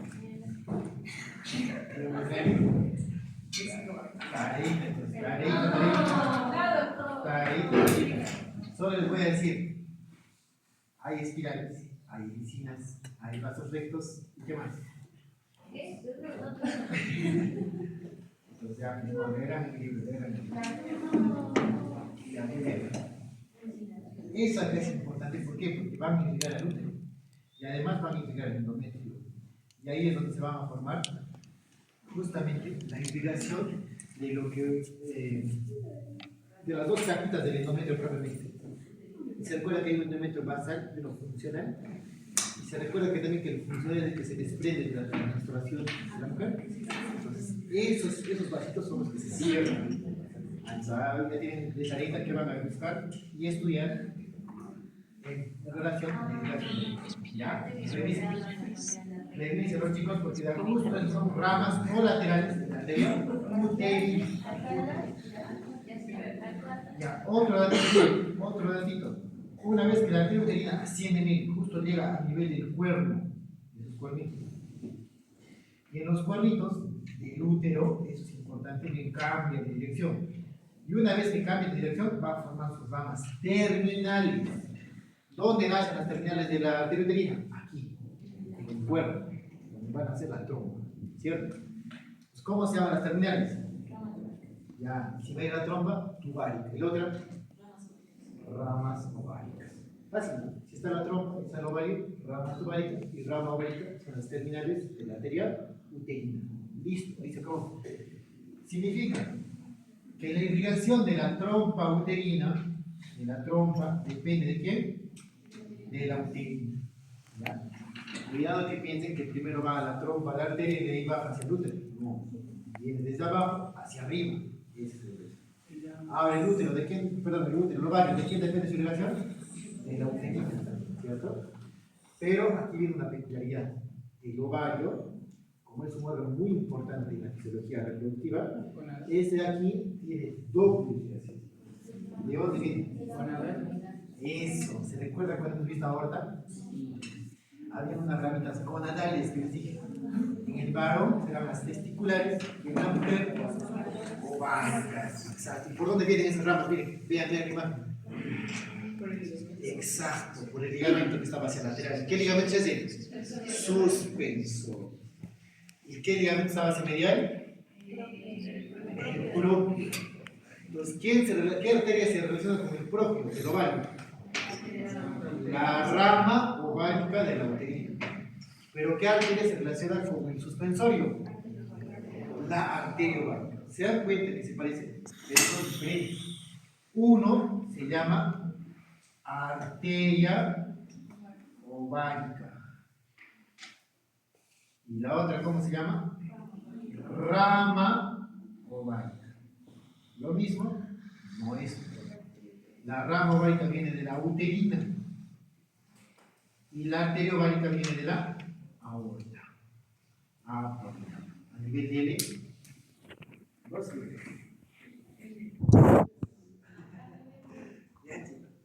miren, esas dos arterias son las que van a irrigar al ovario.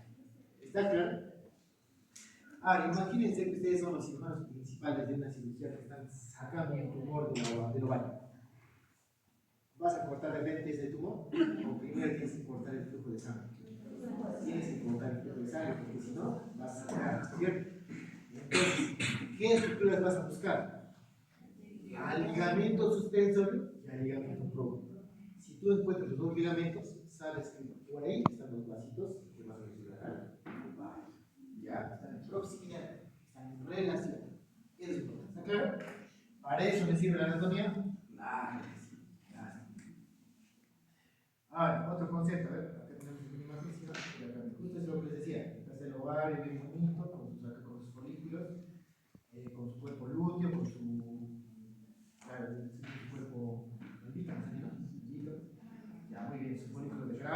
duro, ¿cierto? Cuando liberan estos ovocitos, ¿verdad? ¿Y a dónde lo van a liberar esto de acá? A las fibras, ¿verdad? Y esta parte de la trompa, ¿cómo se llama? Muy bien,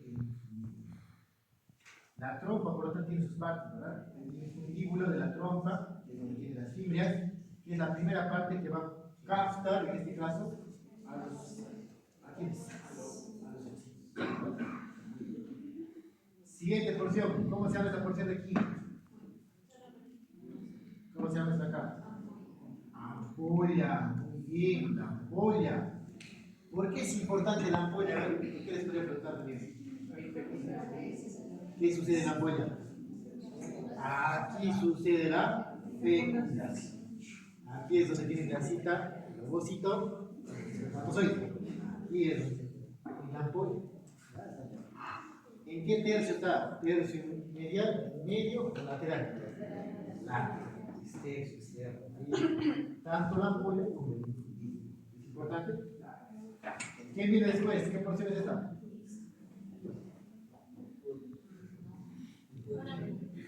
¿Qué porción es?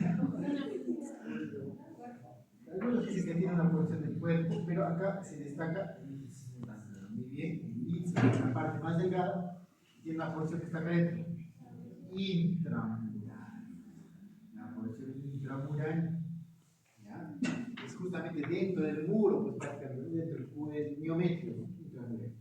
Y aquí es donde recién sale el ovocito y se inserta. Bueno, se inserta para formar luego la placenta y el embrión, ¿cierto? Entonces, eso de acá es importante. Dígase de paso. Dígase de paso. ¿En estas porciones de la trompa pueden haber embarazos ectópicos? Sí. Como es pequeñito, ¿puede reventarse ese embarazo ectópico? Sí. ¿Y de dónde viene su irrigación de la trompa? De la arteria uterina, ¿cierto? De las ramas tubáricas. Por lo tanto, ¿el sangrado va a ser abundante? Claro que sí. Puede que la paciente puede estar en shock, un embarazo ectópico. Puede pasar. El dolor también es muy marcado. ¿Está claro, sí? ¿Y su inervación de quién dependería? Del plexo gástrico. ¿El plexo gástrico era visceral o somático? Visceral. ¿La apéndice se recuerda que es visceral o somático? La apéndice visceral también. Entonces, ¿un dolor de un embarazo ectópico se puede parecer a un apéndice? Sí. Ya, siempre, mucho cuidado. De verdad, no, siempre pasa a veces a las confusiones en cirugía general y ginecología a veces hay problemitas. ¿Ya? Una vez no les miento, también luego cuando estaba trabajando en mi internado todavía, una gestante, en realidad tenía una pacientita con textura gruesa, y la cuestión es que no parecía que estaba gestante, no parecía. Mi residente evaluó a esa paciente y tenía una hernia umbilical en el ombligo, y la paciente tenía dolor, ¿no? Y lo evaluó el residente también, como estaba empezando también a estudiar recién. Y él dijo, ya, pues esto parece que es una hernia encarcerada, no sea encarcerada, hay que operar la sangre. Una hora después, esa hernia nació. No era la hernia lo que estaba doliendo, estaba en la panza, era el útero que estaba doliendo. Parecen los dolores, de verdad. Siempre me molestaba, ¿no? ¿Cuál es tu hernia que ha nacido siempre? Le pusieron nombre a esa hernia. No pasa, yo les digo, o sea, la inervación de los órganos intrapélvicos se parecen a los órganos abdominales. Un dolor de la trompa por un embarazo ectópico puede doler igual que un apéndice, puede doler igual. La idea es saberlos diferenciar. Por eso, incluso algunos ginecólogos más antiguos se deben decirlo. Cuando una mujer en edad fértil que tenga dolor abdominal pélvico, no le creas. Piensen en embarazo ectópico hasta de usarlo. Eso es primer diagnóstico. Antes que apendicitis, cualquier otro diagnóstico, a veces incluso nunca he tenido relaciones y luego me embarazo. Base. De verdad. No sabía que se guardaba ni controles, nada. Nació. ¿Quién sabe? Usted lo puede decir. Muy bien. Hasta acá, chicos, ¿alguna pregunta? ¿Está claro? Ya, muy bien. Vamos a hablar un poquito acerca del canal vaginal, ¿ya? Pues miren, a ver. Ya. El útero, está muy bien, está muy bien esta parte de la inervación que ya hemos hablado. Vamos a ver un poquito del canal vaginal. En este caso es el aparato del cuerpo femenino, ¿no? Entonces, miren, el canal vaginal lo que hemos visto es la configuración del cervix para abajo. Pero en la parte externa es lo que vamos a ver justamente la región de la vulva, lo que ven, es la imagen de una vulva anatómicamente diseñada, ¿no? Entonces acá vamos a observar que justamente en la parte superior vamos a encontrar primero, ¿qué órgano es este de acá? Claro, correcto. Y hacia inferior se va a formar este espacio. ¿Cómo se llama ese espacio? Vestíbulo, correcto. Y las paredes del vestíbulo, ¿cómo se van a denominar? Primero los labios menores y hacia lateral los labios mayores, cubriendo, ¿no? Como repliegues cutáneos en este caso. Vamos a observar que acá bien justamente vamos a tener una pequeña porción conocida como la porción urinaria. Aquí va a estar desembocando ¿quién? La uretra. Esta es la desembocadura de la uretra. Entonces es importante que sepan, claro que sí, porque a veces se tiene que hacer sondeos. Tienes que sondear a la mujer, ¿no? Tienes que saber dónde está la uretra. Porque imagínate que te equivoques de hiato, ¿no? Entonces pasa, no les miento. Yo he visto que una licenciada se equivocó, le dije que coloque una sonda vesical, y le voy a colocar la sonda en el canal. Pasa, claro que a veces justamente hay personas que tienen mucho pudor, no se dejan tal vez hacer bien la evaluación para poder colocar la sonda, pasa. Pero la idea es que ustedes no cometan eso. Imagínense que ustedes van a hacer eso y cometen el error. Se van a hacer vesical, es horrible. Entonces tienen que saber reconocer el agujero de quién? De la uretra. Y por debajo obviamente va a estar el hiato del canal vaginal. ¿Y cómo se llama este repliegue que justamente es el introito, ¿no? ¿Cómo se llaman las paredes del introito? Imagínate, de la entrada. Esa membranita. Claro, en realidad el himen en este caso ya está formando las carúnculas himeniales, ¿no? Está ya prácticamente hacia las paredes. Entonces eso es importante, ¿no? El himen justamente es la membrana que genera el tránsito, o sea, el cambio entre vestíbulo y canal vaginal.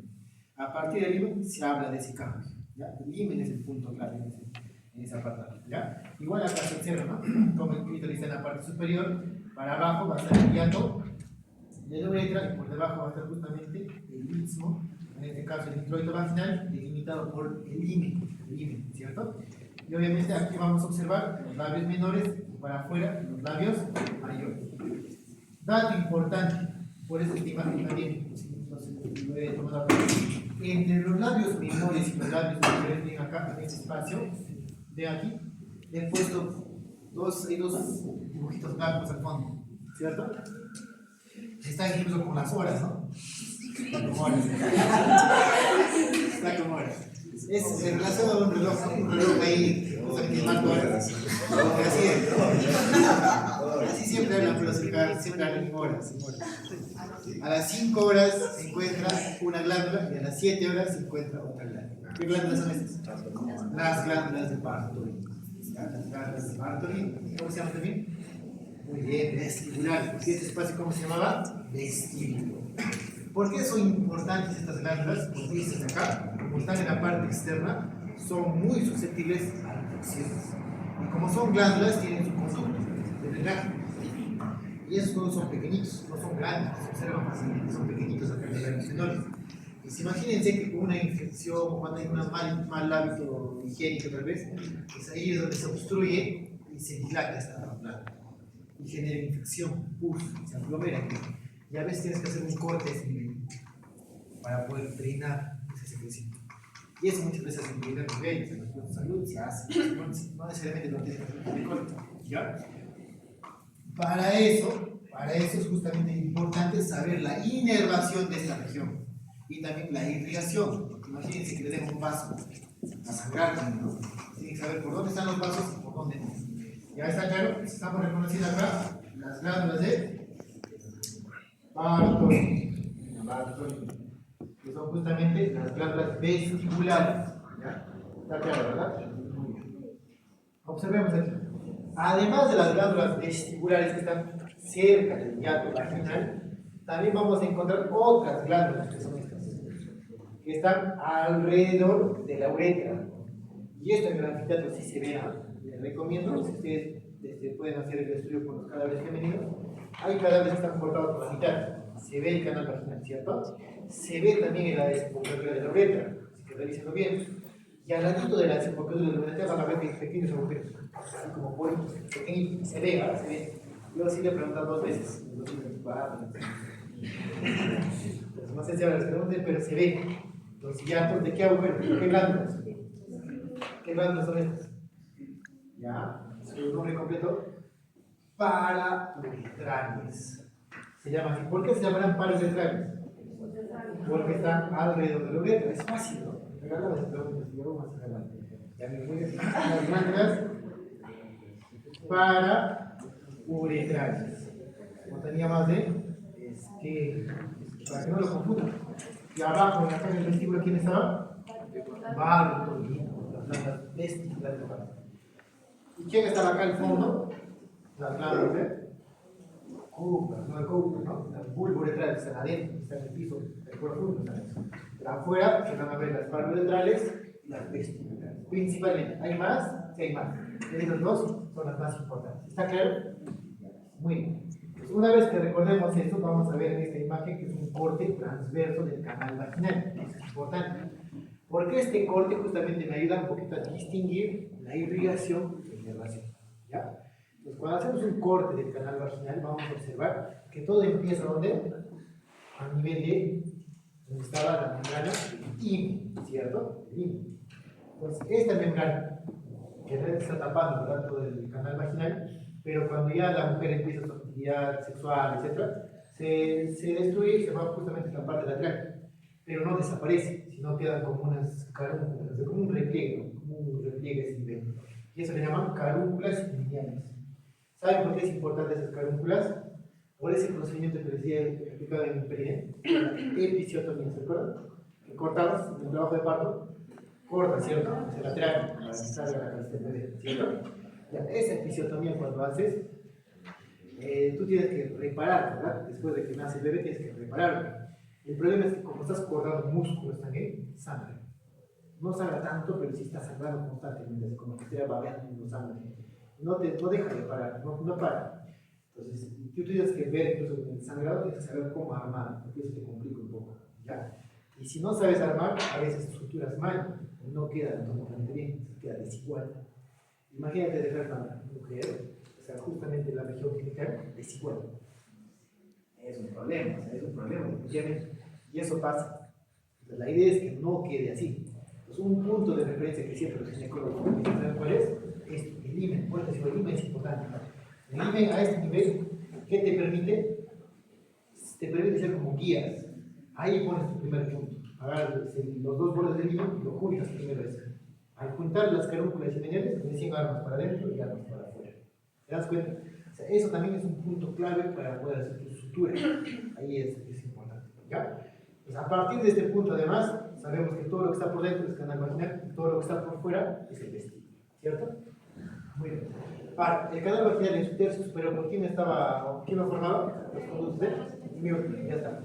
Su irrigación en el tercio superior, si te digo, ¿de quién depende? Tercio superior. De la arteria uterina, ramas vaginales. Y en el tercio inferior, ¿de quién depende? Muy bien, la arteria, ¿de quién? ¿Rama de quién? En la parte inferior son las ramas genitales o ramas vaginales, pero de la pudenda. En el tercio medio, aquí sí viene otra arteria. La arteria vaginal, que nace de la arteria ilíaca. Son 3 tipos de irrigación también. 3 irrigaciones. ¿Se recuerdan del recto? Y acá es igual. ¿Se recuerdan del esófago? Igual. Aquí vamos a tener 3 arterias. Arriba, aquí, ramas vaginales de la uterina. Tercio medio, arteria vaginal. Arteria vaginal que nace de la ilíaca. Y en el tercio inferior, ahí sí viene el tiempo. Claro, ramas vaginales o perineales se llaman de la pudenda. De la pudenda. Tres. La inervación, ahora sí la inervación, que es justo por el que les decía de la neurología. La inervación son tres, fácil. Del superior, medio y inferior. La inervación se divide en dos. Tercio superior, dos tercios inferiores. Nada. La inervación es diferente. ¿Por qué? Ahí sí se cumple la parte biológica. El tercio superior, como comparte su origen con el útero, va a tener la misma inervación del útero. ¿Y quién inervaba el útero? Claro, muy bien. Esto es el plexo básico. Ahora se entiende por qué les hablaba del cambio. Ahora, la parte inferior, los dos tercios inferiores, ¿de quién depende? Claro, el nervio duodeno va a depender de la parte externa, ¿no? Los ramos genitales de la mujer. ¿Por qué es importante eso? Por lo mismo que les iba comentando antes. Cuando tú hacías la episiotomía, ¿cómo armabas? Por la cara con ¿verdad? Pero también antes de cortar, o para suturar mismo, tienes que colocar la anestesia para el paciente, ¿cierto? La anestesia que colocas aquí es lo mismo que colocas en la piel, ¿sí o no? ¿No? Sí, es lo mismo. ¿Saben por qué? Porque el nervio pudendo les dije que es un nervio somático. Y la inervación es igual que en la piel, que son nervios somáticos, es lo mismo. Esta parte tiene esa misma inervación. Si tú le pones la anestesia a la lidocaína, normal la anestesia. Pero ahora, cuando quieras hacer un legrado, por ejemplo, un legrado uterino, y quieras manipular el cervix, pon la anestesia a ahí. No le va a dar cosquillas, no sirve. ¿Por qué? ¿Por qué? Porque su inervación depende del plexo hipogástrico. Y la anestesia que se utiliza no es la misma que de la piel. Se utiliza otro tipo de anestesia porque es diferente su inervación. ¿Entienden? Y a veces incluso lo que hacen los ginecólogos les ponen anestesia general a las vértebras del paciente y siguen haciendo el procedimiento. Porque la inervación profunda es diferente de la inervación externa. Es diferente. ¿Ya? Pues ahí sí que ya saben por qué más o menos las anestesias son diferentes cuando hacen procedimientos ginecológicos. Por la inervación. Entonces, el tercio superior y el útero, plexo hipogástrico. Los dos tercios inferiores, huevos. ¿Ya? Listo. Muy bien. A ver, hasta acá una pregunta, ¿quién? A ver, ¿qué más? ¿Cómo se llaman esas mujeres, chicos? A ver, ustedes que son expertos. Muy bien. Los fornix. Los fornix no solamente en el cerebro, por decir, no tienen que decir especificar. Fornix cerebrales. Esta que se llama fornix vaginales. Los fornix forman justamente la cúpula. Ya está. Ya, muy bien. Vamos a hablar más. ¿Tienen preguntitas? ¿Preguntitas? A ver. Eso, preguntitas bien de nada. Son derivados de los conductos de Müller, con excepción de qué materia ahí. Eso es un poquito de masculino mezclando, ¿no? El triplo prostático sí es. Vale. La vagina es de Müller, ¿sí o no? Ah, se dan cuenta. Muy bien, es la vagina distal, miren. ¿La distal de dónde nacía?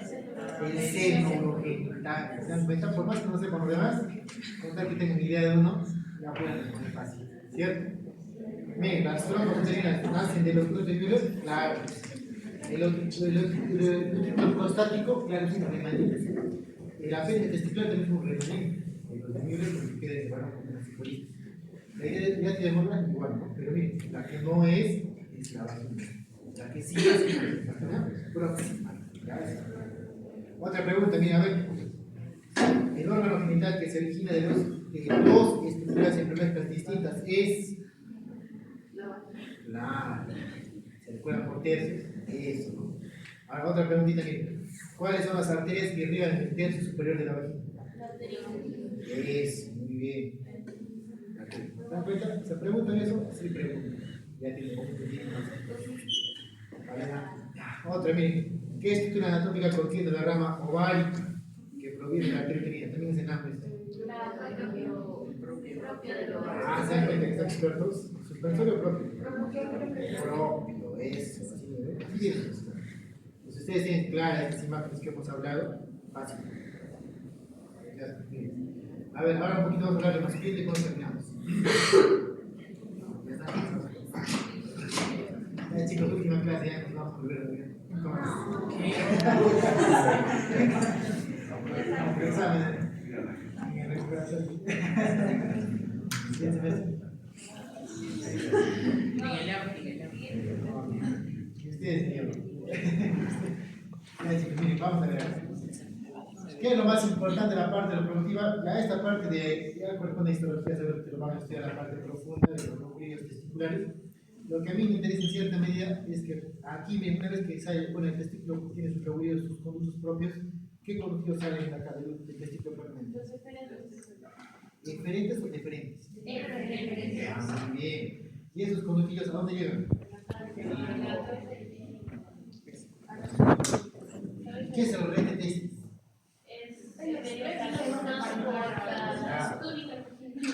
¿No red de testis? Ya, claro, esto es lo que está de verde acá. Esa red que está dentro del testículo es el red de testis. Ya, muy bien. Lo que está acá es el epidídimo. Muy bien. El epidídimo tiene sus porciones, ¿verdad?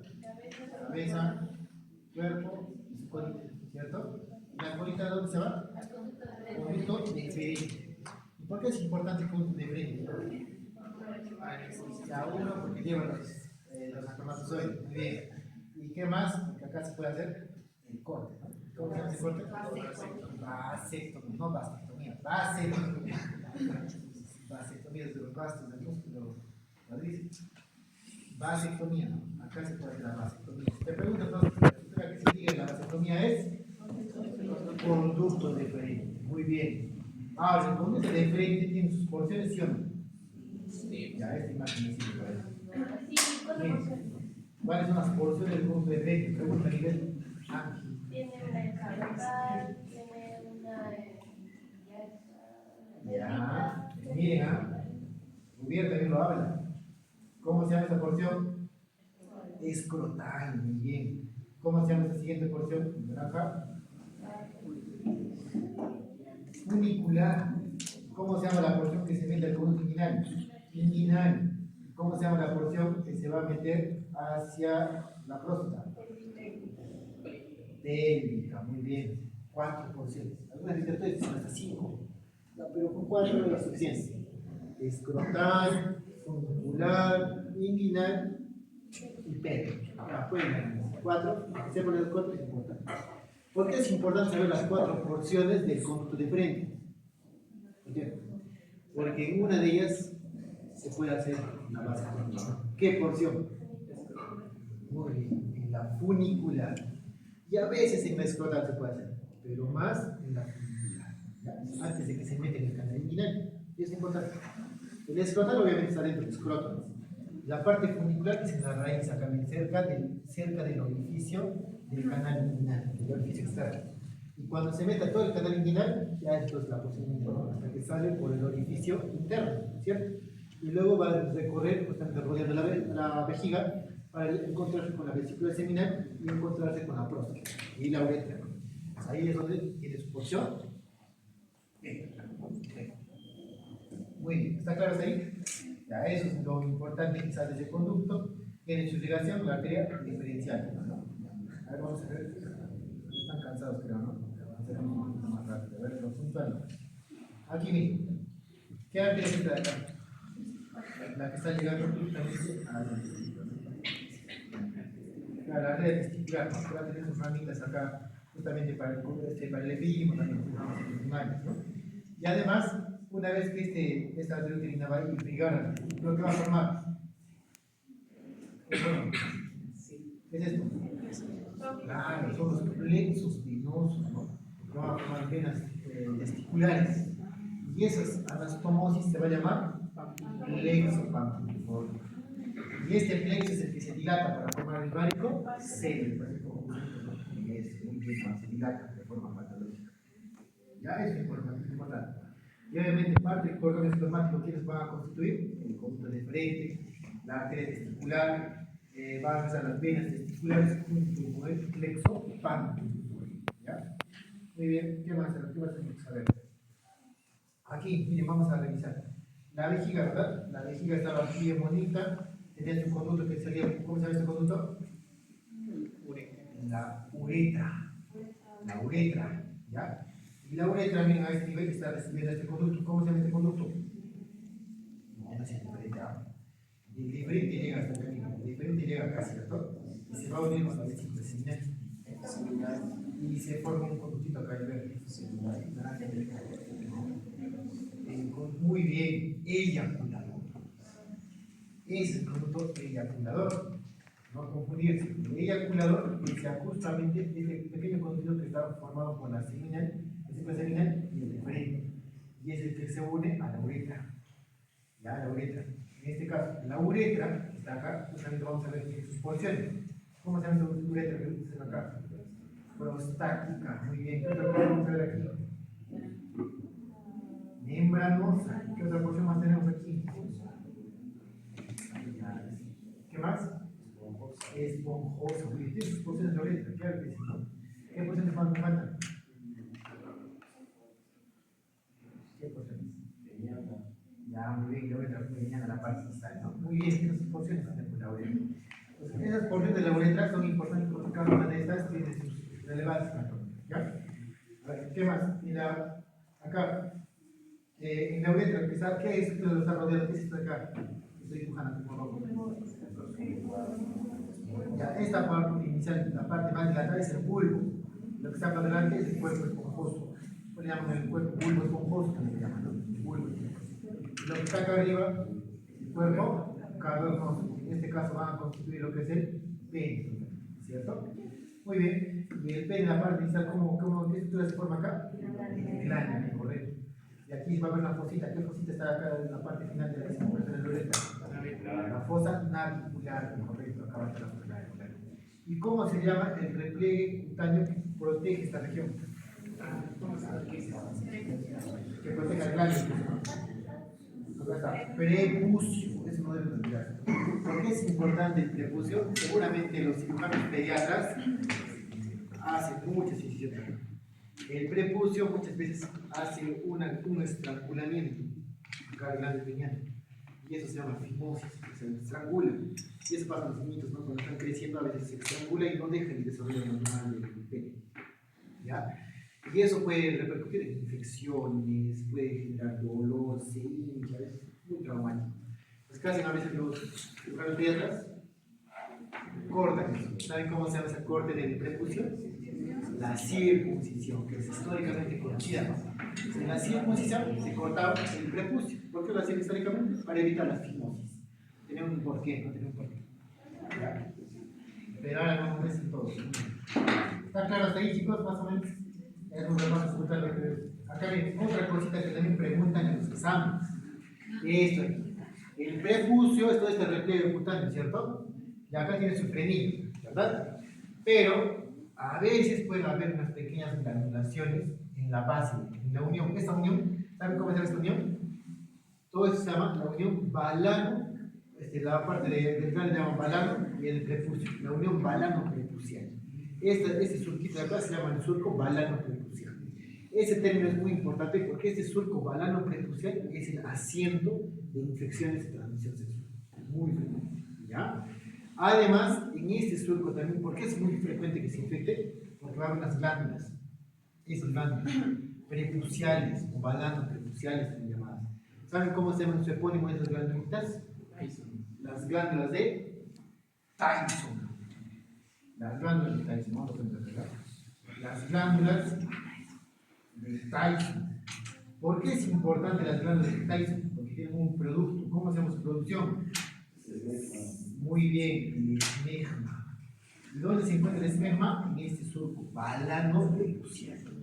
Si es que la persona, en este caso masculina, no tiene cuidado del surco balano-prepucial, no tiene un buen hábito de higiene, este sitio del esmegma se aglomera demasiado y eso favorece las infecciones.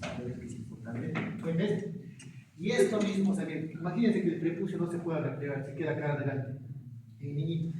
Las glándulas de Tyson van a seguir produciendo esmegma. Como no puede botarlo, va a comenzar a infectarse. Por eso es que les causa infecciones a los niños. Por eso es que se inflama, duele, se irrita. Es terrible, es terrible. Entonces, ¿qué hacen los cirujanos de atrás? No cortan al prepucio. No cortan. ¿Ya? ¿Está claro eso? ¿Tiene implicancia clínica? Claro, claro. Acá se puede observar igual la imagen, ¿no? Aquí, miren chicos, en esta parte, la uretra membranosa, vamos a encontrar bien cómo se inserta la glándula bulbouretral, también llamada de Cooper. Ya eso. A ver, en qué imagen. Acá miren, en esta imagen, miren, esta porción de la uretra está muy cercana miren, al pubis. Cuando hay una fractura del pubis, puede traumatizar directamente esta porción de la uretra. Y eso puede generar una infección urinaria. Tiene que saber también. ¿Ya? Una fractura del pubis puede causar trauma de la uretra. Esto de la próstata ya lo han visto, ¿verdad? Con la exposición, vamos a hablar de las zonas, de los lóbulos, ¿cierto? Y en el tacto rectal, miren cómo se ve en esta imagen, va justo directo al lóbulo posterior. Horrible. Es trauma de pubis. Miren, lo que les mencionaba también, ¿no? Acá se va a observar bien en esta región, el famoso velum cutáneo. En esta porción es como un remanente del conducto paranasogénico. La mujer generaba todo el conducto, en este caso la parte próstata, y el varón queda como un remanente también aquí. Y vamos a observar bien cómo se observa, ahora vamos a observar a este nivel agujeros. Los famosos agujeros que están a este nivel, ¿no? El utriculo prostático, y aquí vamos a encontrar la desembocadura del conducto eyacular. ¿Ya? Es importante. Velum cutáneo, se llama velum cutáneo. Listo. Miren. Eso acá es importante para poder también estudiar todas las porciones de la uretra. ¿Ya? Otro que les voy a preguntar son las capitas del escroto, ¿no? ¿Cuáles son las capas del escroto? Desde afuera hacia adentro. La piel, ¿verdad? Luego viene la tartus, siempre en ese orden, ¿no? Piel, tartus. Luego viene el espermático externo. Luego viene el músculo cremaz, la fascia cremastérica, músculo, ¿no? Luego viene el espermático interno y viene finalmente la túnica vaginal. De estas capitas, ¿quién es la que se comporta como una serosa? Muy bien, es como una serosa. Tiene dos capas, una parietal y una visceral. ¿Ya? De estas capitas, ¿quién es la que nace del oblicuo interno? La espermática. ¿No cremastérica o espermática? Porque el espermático interno de la transversal. Ya, muy bien, la espermática interna viene de la fase transversal, ¿correcto? Y la crema estérica, ya, muy bien, del músculo. La crema estérica, chicos, se origina desde el músculo de la pared abdominal. El músculo oblicuo interno. Muy bien. De esas capitas ya. El dartos también es un músculo liso, tiene fibras musculares, ¿verdad? Estos dos músculos, ¿qué permiten? ¿Qué permiten? El reflejo. Muy bien, existe un reflejo, ¿no? El reflejo cremastérico, que es justamente como que la elevación del testículo, del escroto, que se contrae. ¿Para qué hace eso? Para protegerse de las bajas temperaturas.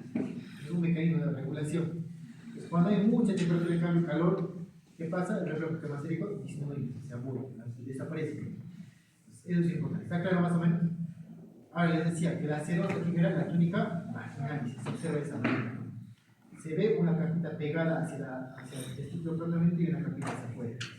Si tú decoras esta capita que está alumbrando acá, va a aparecer una túnica blanca, opaca, que es la túnica albugínea. La túnica albugínea es propiamente la pared del testículo, en este caso, ¿ya? En este caso, la túnica albugínea está cubierta por la túnica vaginalis, ¿ya? Otro dato importante,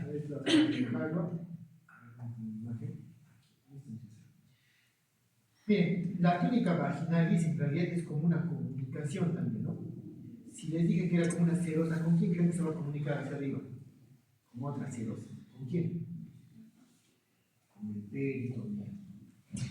O sea, inicialmente, eso les voy a explicar un poquito más, en la etapa embriológica, ¿el testículo dónde estaba? ¿Dónde se desarrolla? ¿En el escroto o en la cavidad abdominal? En la cavidad abdominal.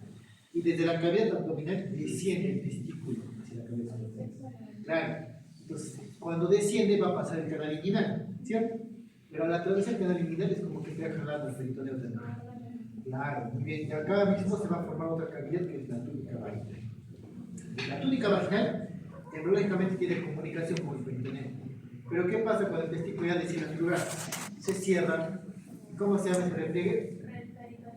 Claro, ese es el despliegue peritoneo vaginal, por eso se llama así, porque me comunicaba el peritoneo con la vejiga vaginal, ¿ya? Por ahí pasa. ¿Y qué estructura jalaba el testículo para que se entre acá? Efectivamente, muy bien, el gubernáculo testis. Vamos a médicamente a ¿por qué es importante eso? Porque imagínense que este conducto peritoneo vaginal no se cierra. Si no se cierra el conducto peritoneo vaginal, ¿qué va a pasar? Va a pasar todo el líquido que estaba en el peritoneo, ese agua que está ahí dentro, va a pasar acá, y se va a acumular el líquido. ¿Cómo se llama eso? Hidrocele, la acumulación excesiva de agua en la túnica. ¿Qué túnica? Vaginal. Eso. La túnica vaginal se acumula de líquido por la comunicación peritoneo vaginal. Pero también te predispone a otra cosa. Si digamos ese peritoneo, ese ligamento no se cierra, también predispone a otro problema. ¿Qué problema? Que como hay líquido abundante, el testículo puede flotar y rotarse en su eje. ¿Qué va a pasar cuando se rota en su eje? Se va a llamar torsión testicular. ¿Y qué pasa con la torsión testicular? Va a apretar a quién? A todo el cordón espermático. ¿Y qué está bien el cordón espermático? La arteria testicular. ¿Y qué va a pasar con el testículo? Se va a autosuficiar. Claro, bueno, hace esquema. Chicos. Mira, ¿y sabes cuánto tiempo de vida media del testículo? O sea, si tú le cortas el flujo sanguíneo, ¿cuánto tiempo te aguanta? Sí, y eso es importante porque solo en ese rango de tiempo pueden salvar al testículo. Si no los operas en ese rango de tiempo, ese testículo ya muere exactamente. Ya no sirve.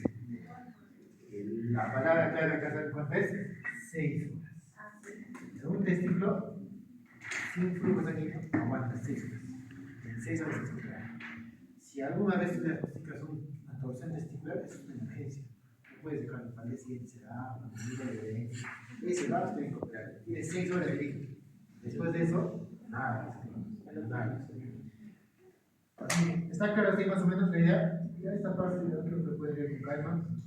Otro punto que quiero que sí sepan y me interesa bastante es esto de acá. Vean, el drenaje linfático de la región genital, tanto del pene como del testículo, ven con quién se comunica en cierta medida, con los ganglios inguinales. El drenaje linfático va hacia los ganglios inguinales y mediante estos van a ir justamente a la cadena ilíaca, y así van a llegar los linfáticos aórticos, en la parte abdominal.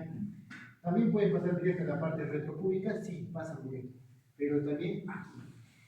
¿Por qué creen que es importante estos linfáticos? La comunicación con los aparatos reproductores en este caso, masculinos.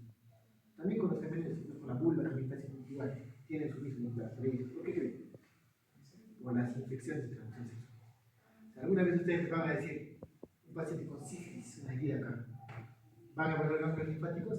Sí, ¿por qué? Porque estas infecciones pueden pasar aquí. Y a veces esos ganglios se inflaman tanto que generan pus y comienzan a secretar. ¿Verdad? Y eso. Y ahí se puede formar masturnovanosis. Hay muchas enfermedades que afectan tanto al aparato reproductor como también a los ganglios inguinales. ¿Ya? Está claro que el drenaje linfático, ¿con quién se comunica? Ganglios inguinales. ¿Ya? Con estas preguntitas nos vamos, ¿ya? A ver, preguntitas, chicos. Estas son preguntas de NAM, de varón de 30 años, de 6 meses, presenta aumento del tamaño testicular del lado izquierdo, operado por criptoquilia. ¿Qué es criptoquilia? Cuando se queda en el trayecto, no llega al estómago, ¿cierto? Hace 21 años la primera vez. Ya. El testículo mide esas medidas, cuando usted está aumentando, está creciendo, está más pesado. ¿Qué más dicen? No, está pesado, miren, está pesado, eso no es agua, es masa. Si te dirían agua nada más, crece, pero es agüita blanda, ahí sí es hidrocele. Pero te está diciendo que está pesado, entonces es masa. Acá en el colegio tiene masa testicular como aumento del flujo vascular. ¿Qué está diciendo? Que esa masa está creciendo, está teniendo más irrigación. ¿Eso qué te dice? Claro, ¿cuál sospecha diagnóstica? Claro, cáncer. La orquitis es solamente la inflamación, es una infección de transmisión, puede ser. Una infección de transmisión, inflama testículos. ¿Ya? Pero acá hay un datito que quiero que ustedes sepan también. Eso. Aquí se puede formar la famosa DHCG. ¿Has escuchado de DHCG? Eso sucedía cuando en embriología, estamos hablando. Cuando crecía el chichito tropobase en la implantación del embrión, formaba esta hormona como proteína prolífica. Pero debería ser el embarazo normal.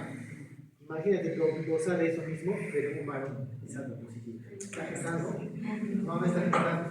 Tiene un cáncer, chicos, tiene un cáncer, no está gestando. A nivel testicular eso genera que se manteniendo cáncer, creo que piensa que está gestando. Chicos, otra preguntita, miren, ya eso para que asocien más o menos. Chicos, otra preguntita. Persistencia del conducto peritoneal vaginal. ¿Qué me predispone? Ya, pues me original. ¿Qué más? No tan hidrocelia.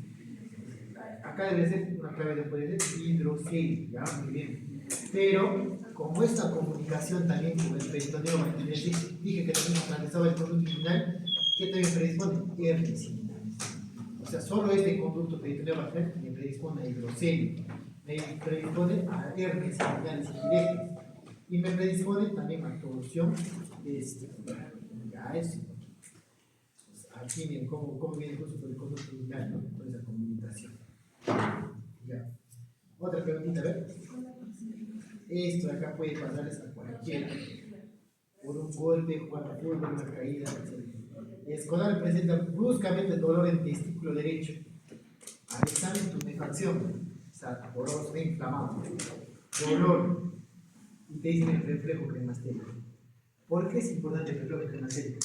Porque cuando un testículo se rota, no solamente compromete al flujo vascular, sino también a los nervios. Por lo tanto, ¿el cremaster va a funcionar? No, por eso esto es importante. Reflejo cremastérico ausente o torsión. ¿Cuál es el diagnóstico? Ya se dicho ya. Torsión testicular. Así aparecen los pacientes. Solo con saber eso ya saben cómo se responde. Igual acá me dicen un testículo hinchado, con dolor, testículo aumentado de tamaño. Y miren, esto acá prueba transiluminación positiva. Diagnóstico. Como es transiluminación, se pone una linterna y tiene agua. Hidrocelia. Y así pueden responder varias preguntas ustedes de forma práctica. ¿Ya? Acá hay otro signo también que les van a decir en semiología. El signo de Bournier. ¿Saben qué es el signo de Bournier? Cuando el testículo se va arriba. Se voltea, se horizontaliza y se va hacia arriba. Y es una torsión, es por una torsión. Es patológico, no es lo normal. Lo que está así de forma ovoide, vertical, se echa y se va hacia arriba. Está extraculado hacia arriba. Es el signo de Bournier. Ya es traumático. Ya chicos, con eso terminamos. Creo que algo se puede aprovechar. No hay más tiempo. Cuídense. Nos vemos.